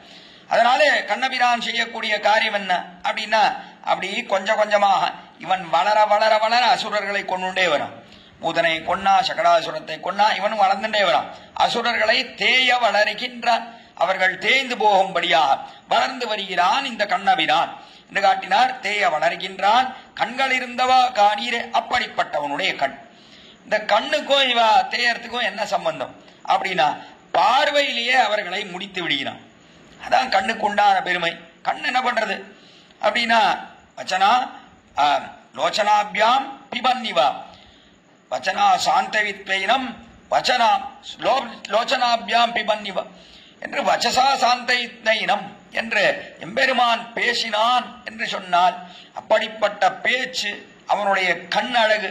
அந்த கண்ணழகாலே என்ன பண்றது அப்படின்னா, அவனுடைய கண்ணழகை பார்த்துட்டே இருக்கலாம், அதை பருகிக்கொண்டே இருக்கலாம் அந்த அமிர்தத்தை என்று இருக்கும்படியா இருக்கிறது.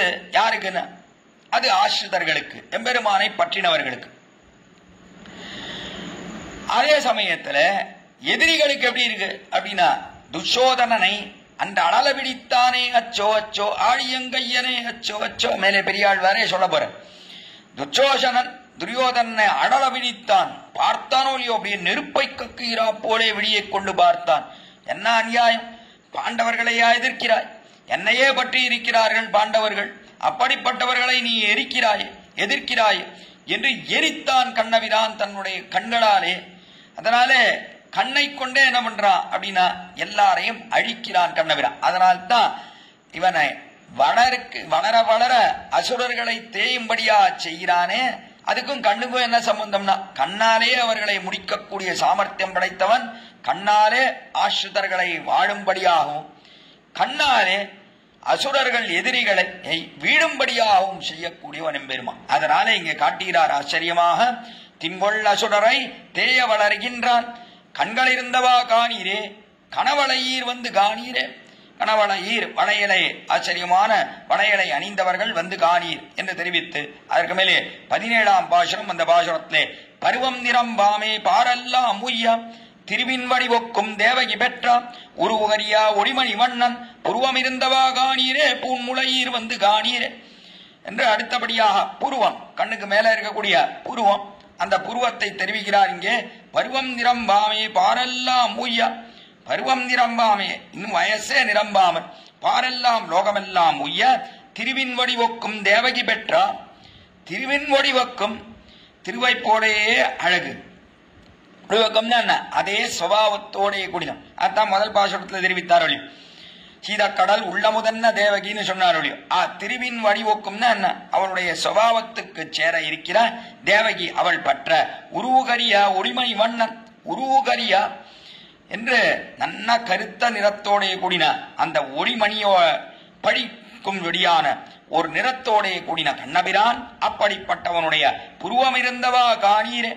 புருவம் இருக்க அவ்வளவு ஆச்சரியமான கருப்பு வில் மணற்கனை காம வேலை என்று கரும்பு வில் இருக்க, அதை உடைய மன்மதன் அந்த கரும்பு போல அப்படி வளைந்திருக்கக்கூடிய ஆச்சரியமான புருவம், அது இருந்தவா காணீரே, புன்முளையீர் வந்து காணீரே என்று இப்பொழுது புருவத்தை தெரிவித்தார். இவ்விடத்திலே அதை தெரிவித்து அடுத்தபடியாக 18ஆம் பாட்டாலே மண்ணும் மலையும் கடலும் உலகேடும் உண்ணுந்திரந்து மகிழ்ந்து உண்ணும் பிள்ளைக்கு வண்ணம் எழில்கொள் மகரக் குடைவை திண்ணமிருந்தவா காணீரே, செய்யிடையீர் வந்து காணீரே.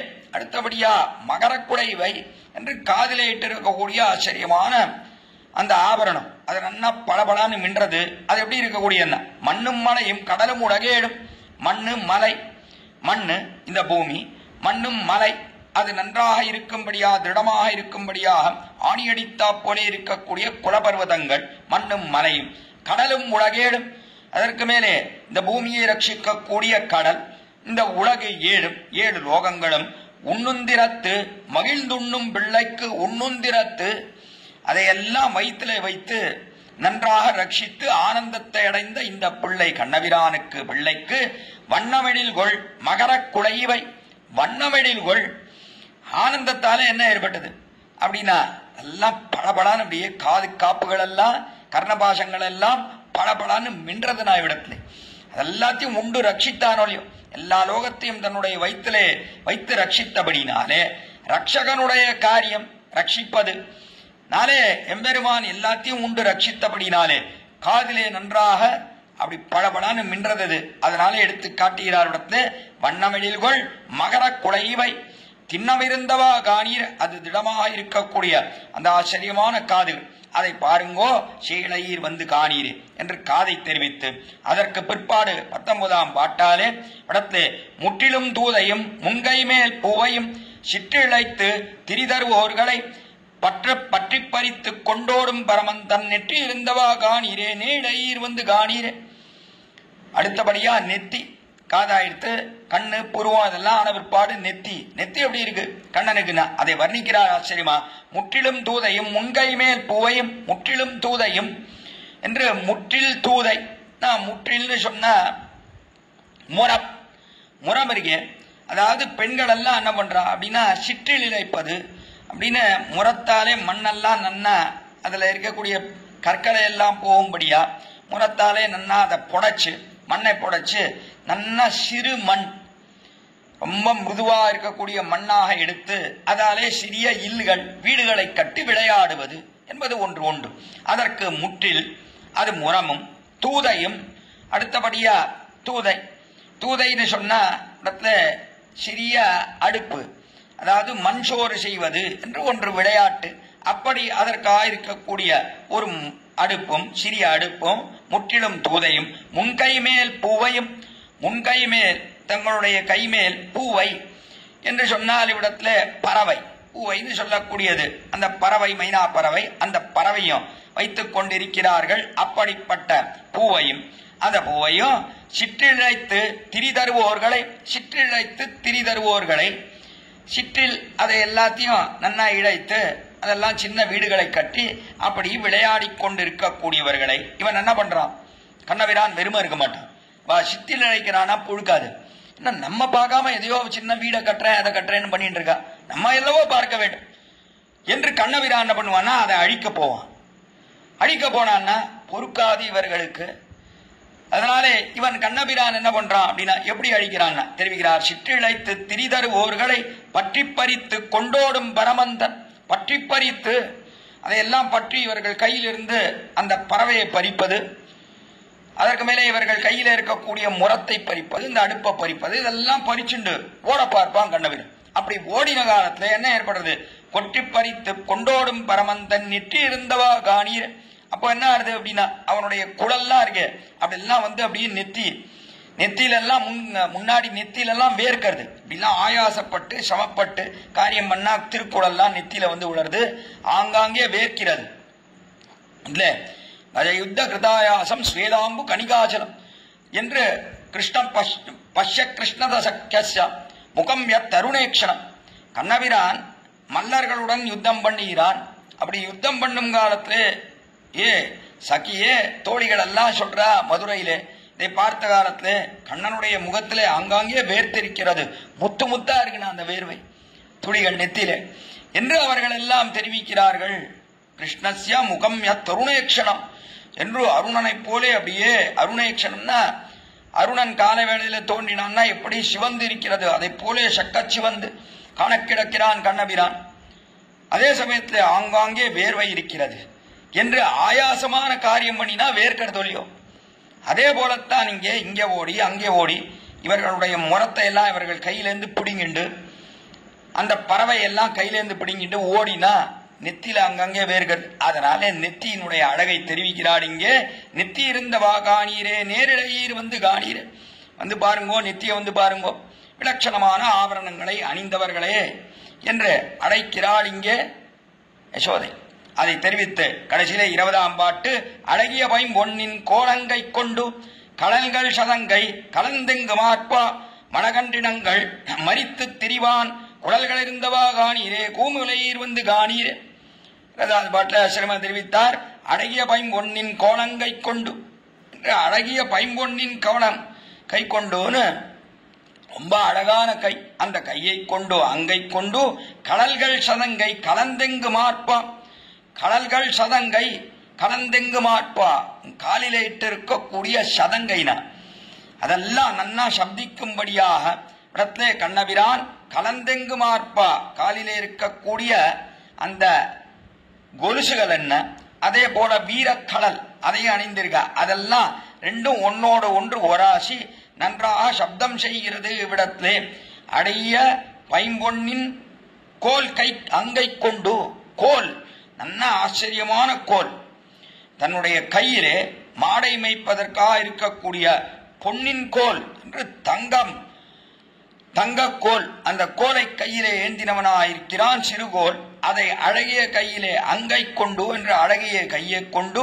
கடல்கள் சதங்கை கலந்தெங்கு மாற்பா, கடல்கள் காலிலே இடப்பட்ட சதங்கை, அந்த கெண்டைக்காலிலே இருக்கக்கூடிய சதங்கை, அதற்கு மேலே வீரக்கடல், இதோட ஒன்றோடு ஒன்று உரசி நல்ல பெரிய சப்தத்தோட கூடி கலந்தெங்கு மாற்பா மணகன்றினங்கள் மரித்து திரிவான். மணகன்றினங்கள் கன்றுக்குட்டிகள் இருக்க இங்கேயும் அங்கேயும் தெரியறதே, அப்படிப்பட்ட அந்த கன்றுக்குட்டிகள் அவைகளை எல்லாம் மரித்து திரிவான். அதை இங்கும் அங்கேயும் ஓடி திரிந்து போகாதபடியா அதை தடித்து எம்பெருமான் கண்ணபிரான் இங்கும் அங்கும் ஓடுகிறான், மரித்து திரிவான். கடல்கள் இருந்தவா காணீரே, குடல்கள் இருந்தவா காணீரே, குய்மலையீர் வந்து காணீர் குடல்கள் இருந்தவா என்று இங்கும் அங்கும் திரியும் காலத்துல என்ன ஏற்படுறது, குடல்கள் தலைமுடியெல்லாம் அப்படியே அவிழ்ந்து அப்படியே தொங்கறது. இங்கேயும் அங்கேயும் ஆச்சரியமா மைவண்ண நறுங்குஞ்சி குழல், அந்த ஆச்சரியமான குழல் இருக்கு, அது இங்கேயும் அங்கேயும் அப்படி அலையிறதுன்னா அவன் நெத்தியிலையும் பின் முதுகலையும் அப்படிப்பட்ட கழுத்திலையும் அப்படி அலையிறது அந்த ஆச்சரியமான குழல்கள். கேசபாசம் அதை வந்து பாருங்கோள் என்று அழைத்தால் குழல்கள் இருந்தவா காணீரே, கோய்மலையீர் வந்து காணீரே என்று அழைத்து கடைசியில 20 பாசுரத்துல பூர்ணமாக பாதத்திலிருந்து திருமுடி பரியந்தம் அனுபவித்தார் இங்கே பெரியாழ்வார் யசோதா பாவனையில. என்ன அனுபவம், என்ன அனுபவம், அதனால்தான் ஆண்டாள் கொண்டாடுகிறாள். போகத்தில் வழுவாத புதுவை அருகோன் என்று, போகத்தில் வழுவாத, போகத்தில ஒரு குறையும் கிடையாதுன்னா கண்ணபிரானை பிறந்ததிலிருந்து வைத்து பெரியாழ்வார் அனுபவித்தா போல வேற யாராலே அனுபவிக்க முடியும், அவ்வளவு அற்புதமா இடத்திலே அனுபவிக்கிறார்னு பார்க்கிறோம். அதை தெரிவித்தார். கடைசியில 21ஆம் பாசுரம் பலத்தை தெரிவிக்கிறார். என்ன பலம், ஆச்சரியமான பலம் காட்டுகிறார். இடத்திலே சுருப்பார் குழலி யசோதை முன் சொன்னா திருப்பாதகேசத்தை தென்முதுவை பட்டன் விருப்பால் உரைத்த 20 உரைப்பார் போய் வைகுந்த 90 தாமே. இந்த கடைசி பாசுரம் அதை தெரிவிக்கிறார். சுரும்பார் குழலி, சுருப்பார் குழலி, சுருப்பார் குழலின்னு இருக்கே, சுரும்பார் குழலின்னு சுருப்பார் குழலின்னு கிடைக்கிறது.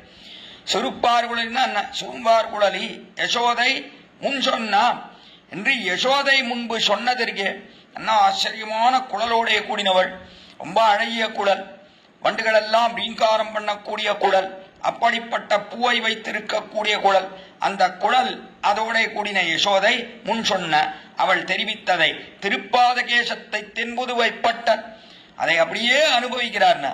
திருப்பாதகேசத்தை பாதம் தொடங்கி கேசம் பரியந்தம், திருவடி தொடங்கி திருமுடி பரியந்தம், அது பரியந்தம் எல்லாவற்றையும் ஒன்று விடாமல் பூர்ணமாக அனுபவிக்கிறார். இங்கே திருப்பாதகேசத்தை தென்புதுவை பட்டன் என்று தென்புதுவை அழகிய சிவில்லிபுத்தூர் அதிலே திருவோதாரம் பண்ணின பெரியாழ்வார்.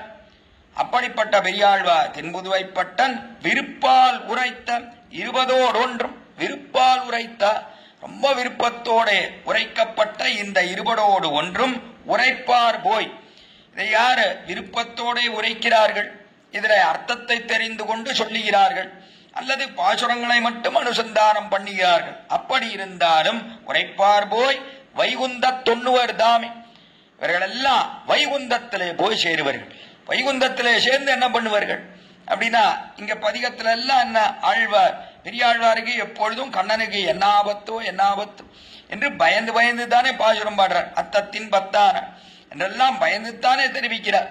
அப்படி தெரிவிக்கிறபடினாலே இடத்துல பரமபதத்திலே சென்று அங்கேயும் எம்பெருமானுக்கு மங்களாசாசனம் செய்வார்கள். எம்பெருமானோடைய கூடியிருந்து சூழ்ந்து இருந்து ஏத்துவார் வல்லாண்டு என்று சுத்தி சுத்தி வந்து அந்த எம்பெருமானுக்கு மங்களாசாசனம் செய்வார்கள் பரமபதத்திலும் கூட என்று ஆச்சரியமா தெரிவிக்கிறார். அதான் இந்த 10 பாட்டுக்கு உண்டான பலன். இந்த 10 பாட்டை யார் அபியசிக்கிறார்களோ அவர்கள் கட்டாயம் எம்பெருமானோடைய சேர்ந்து பரமபதத்தில் சேர்ந்து நித்தியானுபவம் செய்ய பெறுவார்கள் இங்கே இப்படி இந்த திருமேனியை அனுபவித்தவர்கள், திருப்பாதத்திலிருந்து திருக்கேசம் பரியந்தம் அனுபவித்தவர்கள், அவர்கள் இந்த திருமேனியை விட்டு பிரியவே மாட்டார். இந்த திருமேனி என்ன அழகா இருக்கு, இந்த திருமேனியை விட்டு பிரியவே மாட்டான். இங்க இருந்தா பிரிவுன்னு அடுத்து தன்னிடையே ஏற்பட்டுட்டே இருக்கும் இந்த லோகத்துல.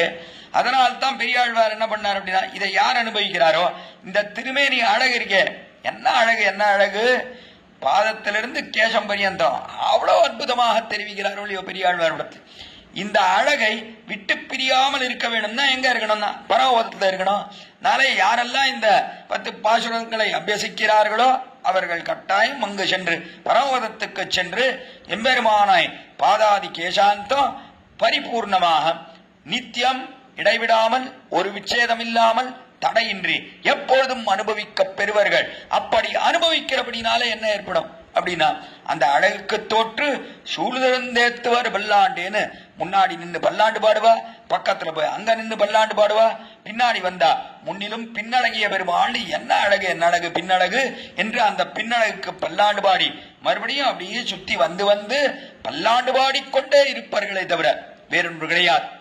மங்களாசாசனம் செய்வதுதான் சொரூபத்துக்கு சேர்ந்த கைங்கரியம் என்று தெரிவிக்கிற கிரமத்துக்கு அனுகுணமாக இவ்விடத்திலே வைகுந்த 90 தாமே என்று பரமபதத்துக்கு சென்று சுத்தி சுத்தி வந்து இந்த அழகுக்கு மங்களாசாசனம் செய்யாமல் இருக்கவே முடியாது. என்ன அழகு என்ன அழகு, அழகுக்கு மங்களாசாசனம் செய்வது தானே, எல்லாரும் மங்களாசாசனம் பண்ணுகிறார்களோ, ஏன் அழகுக்கு தோற்று போய் மங்களாசாசனம் செய்யாதவர்கள் யாருமே கிடையாது என்பதை பார்க்கிறோம். அதில் தலைவராக இருக்கக்கூடியவர் சுவாமி பெரியாழ்வார். அதனாலே அவர் கடைசியில தெரிவிக்கிறார் இடத்துல, யோவனுக்கு என்ன ஆபத்து வருமோ என்ன ஆபத்து வரும் என்று எப்பொழுதும் பயந்து போய், நானே இப்படிப்பட்ட அழகெல்லாம் கூறியாச்சு, அவனுக்கு எந்த ஆபத்தும் வரக்கூடாது. அதனாலே இந்த 10 பாட்டை எல்லாரும் கத்துண்டு பரவத்திலே சென்று இடைவிடாமல் அவனை சுத்தி சுத்தி வந்து வல்லாண்டு பாடப் பெறுவர்கள் என்கிறார். உயர்ந்த பலனை தெரிவித்து தலை கட்டக்கூடிய அற்புதமான 20 பாசுரங்கள் அடியனுடைய மந்த மதிக்கு எட்டின அளவிலே இந்த கோஷ்டியிலே சிற்சில விசேஷார்த்தங்களை இவ்விடத்திலே விண்ணப்பித்தேன். குற்றம் குறைகள் இருந்தால் க்ஷமிக்க பிரார்த்திக்கிறேன். இவ்விடத்திலே இது ஒரு ஆச்சரியமான சன்னிவேசம்.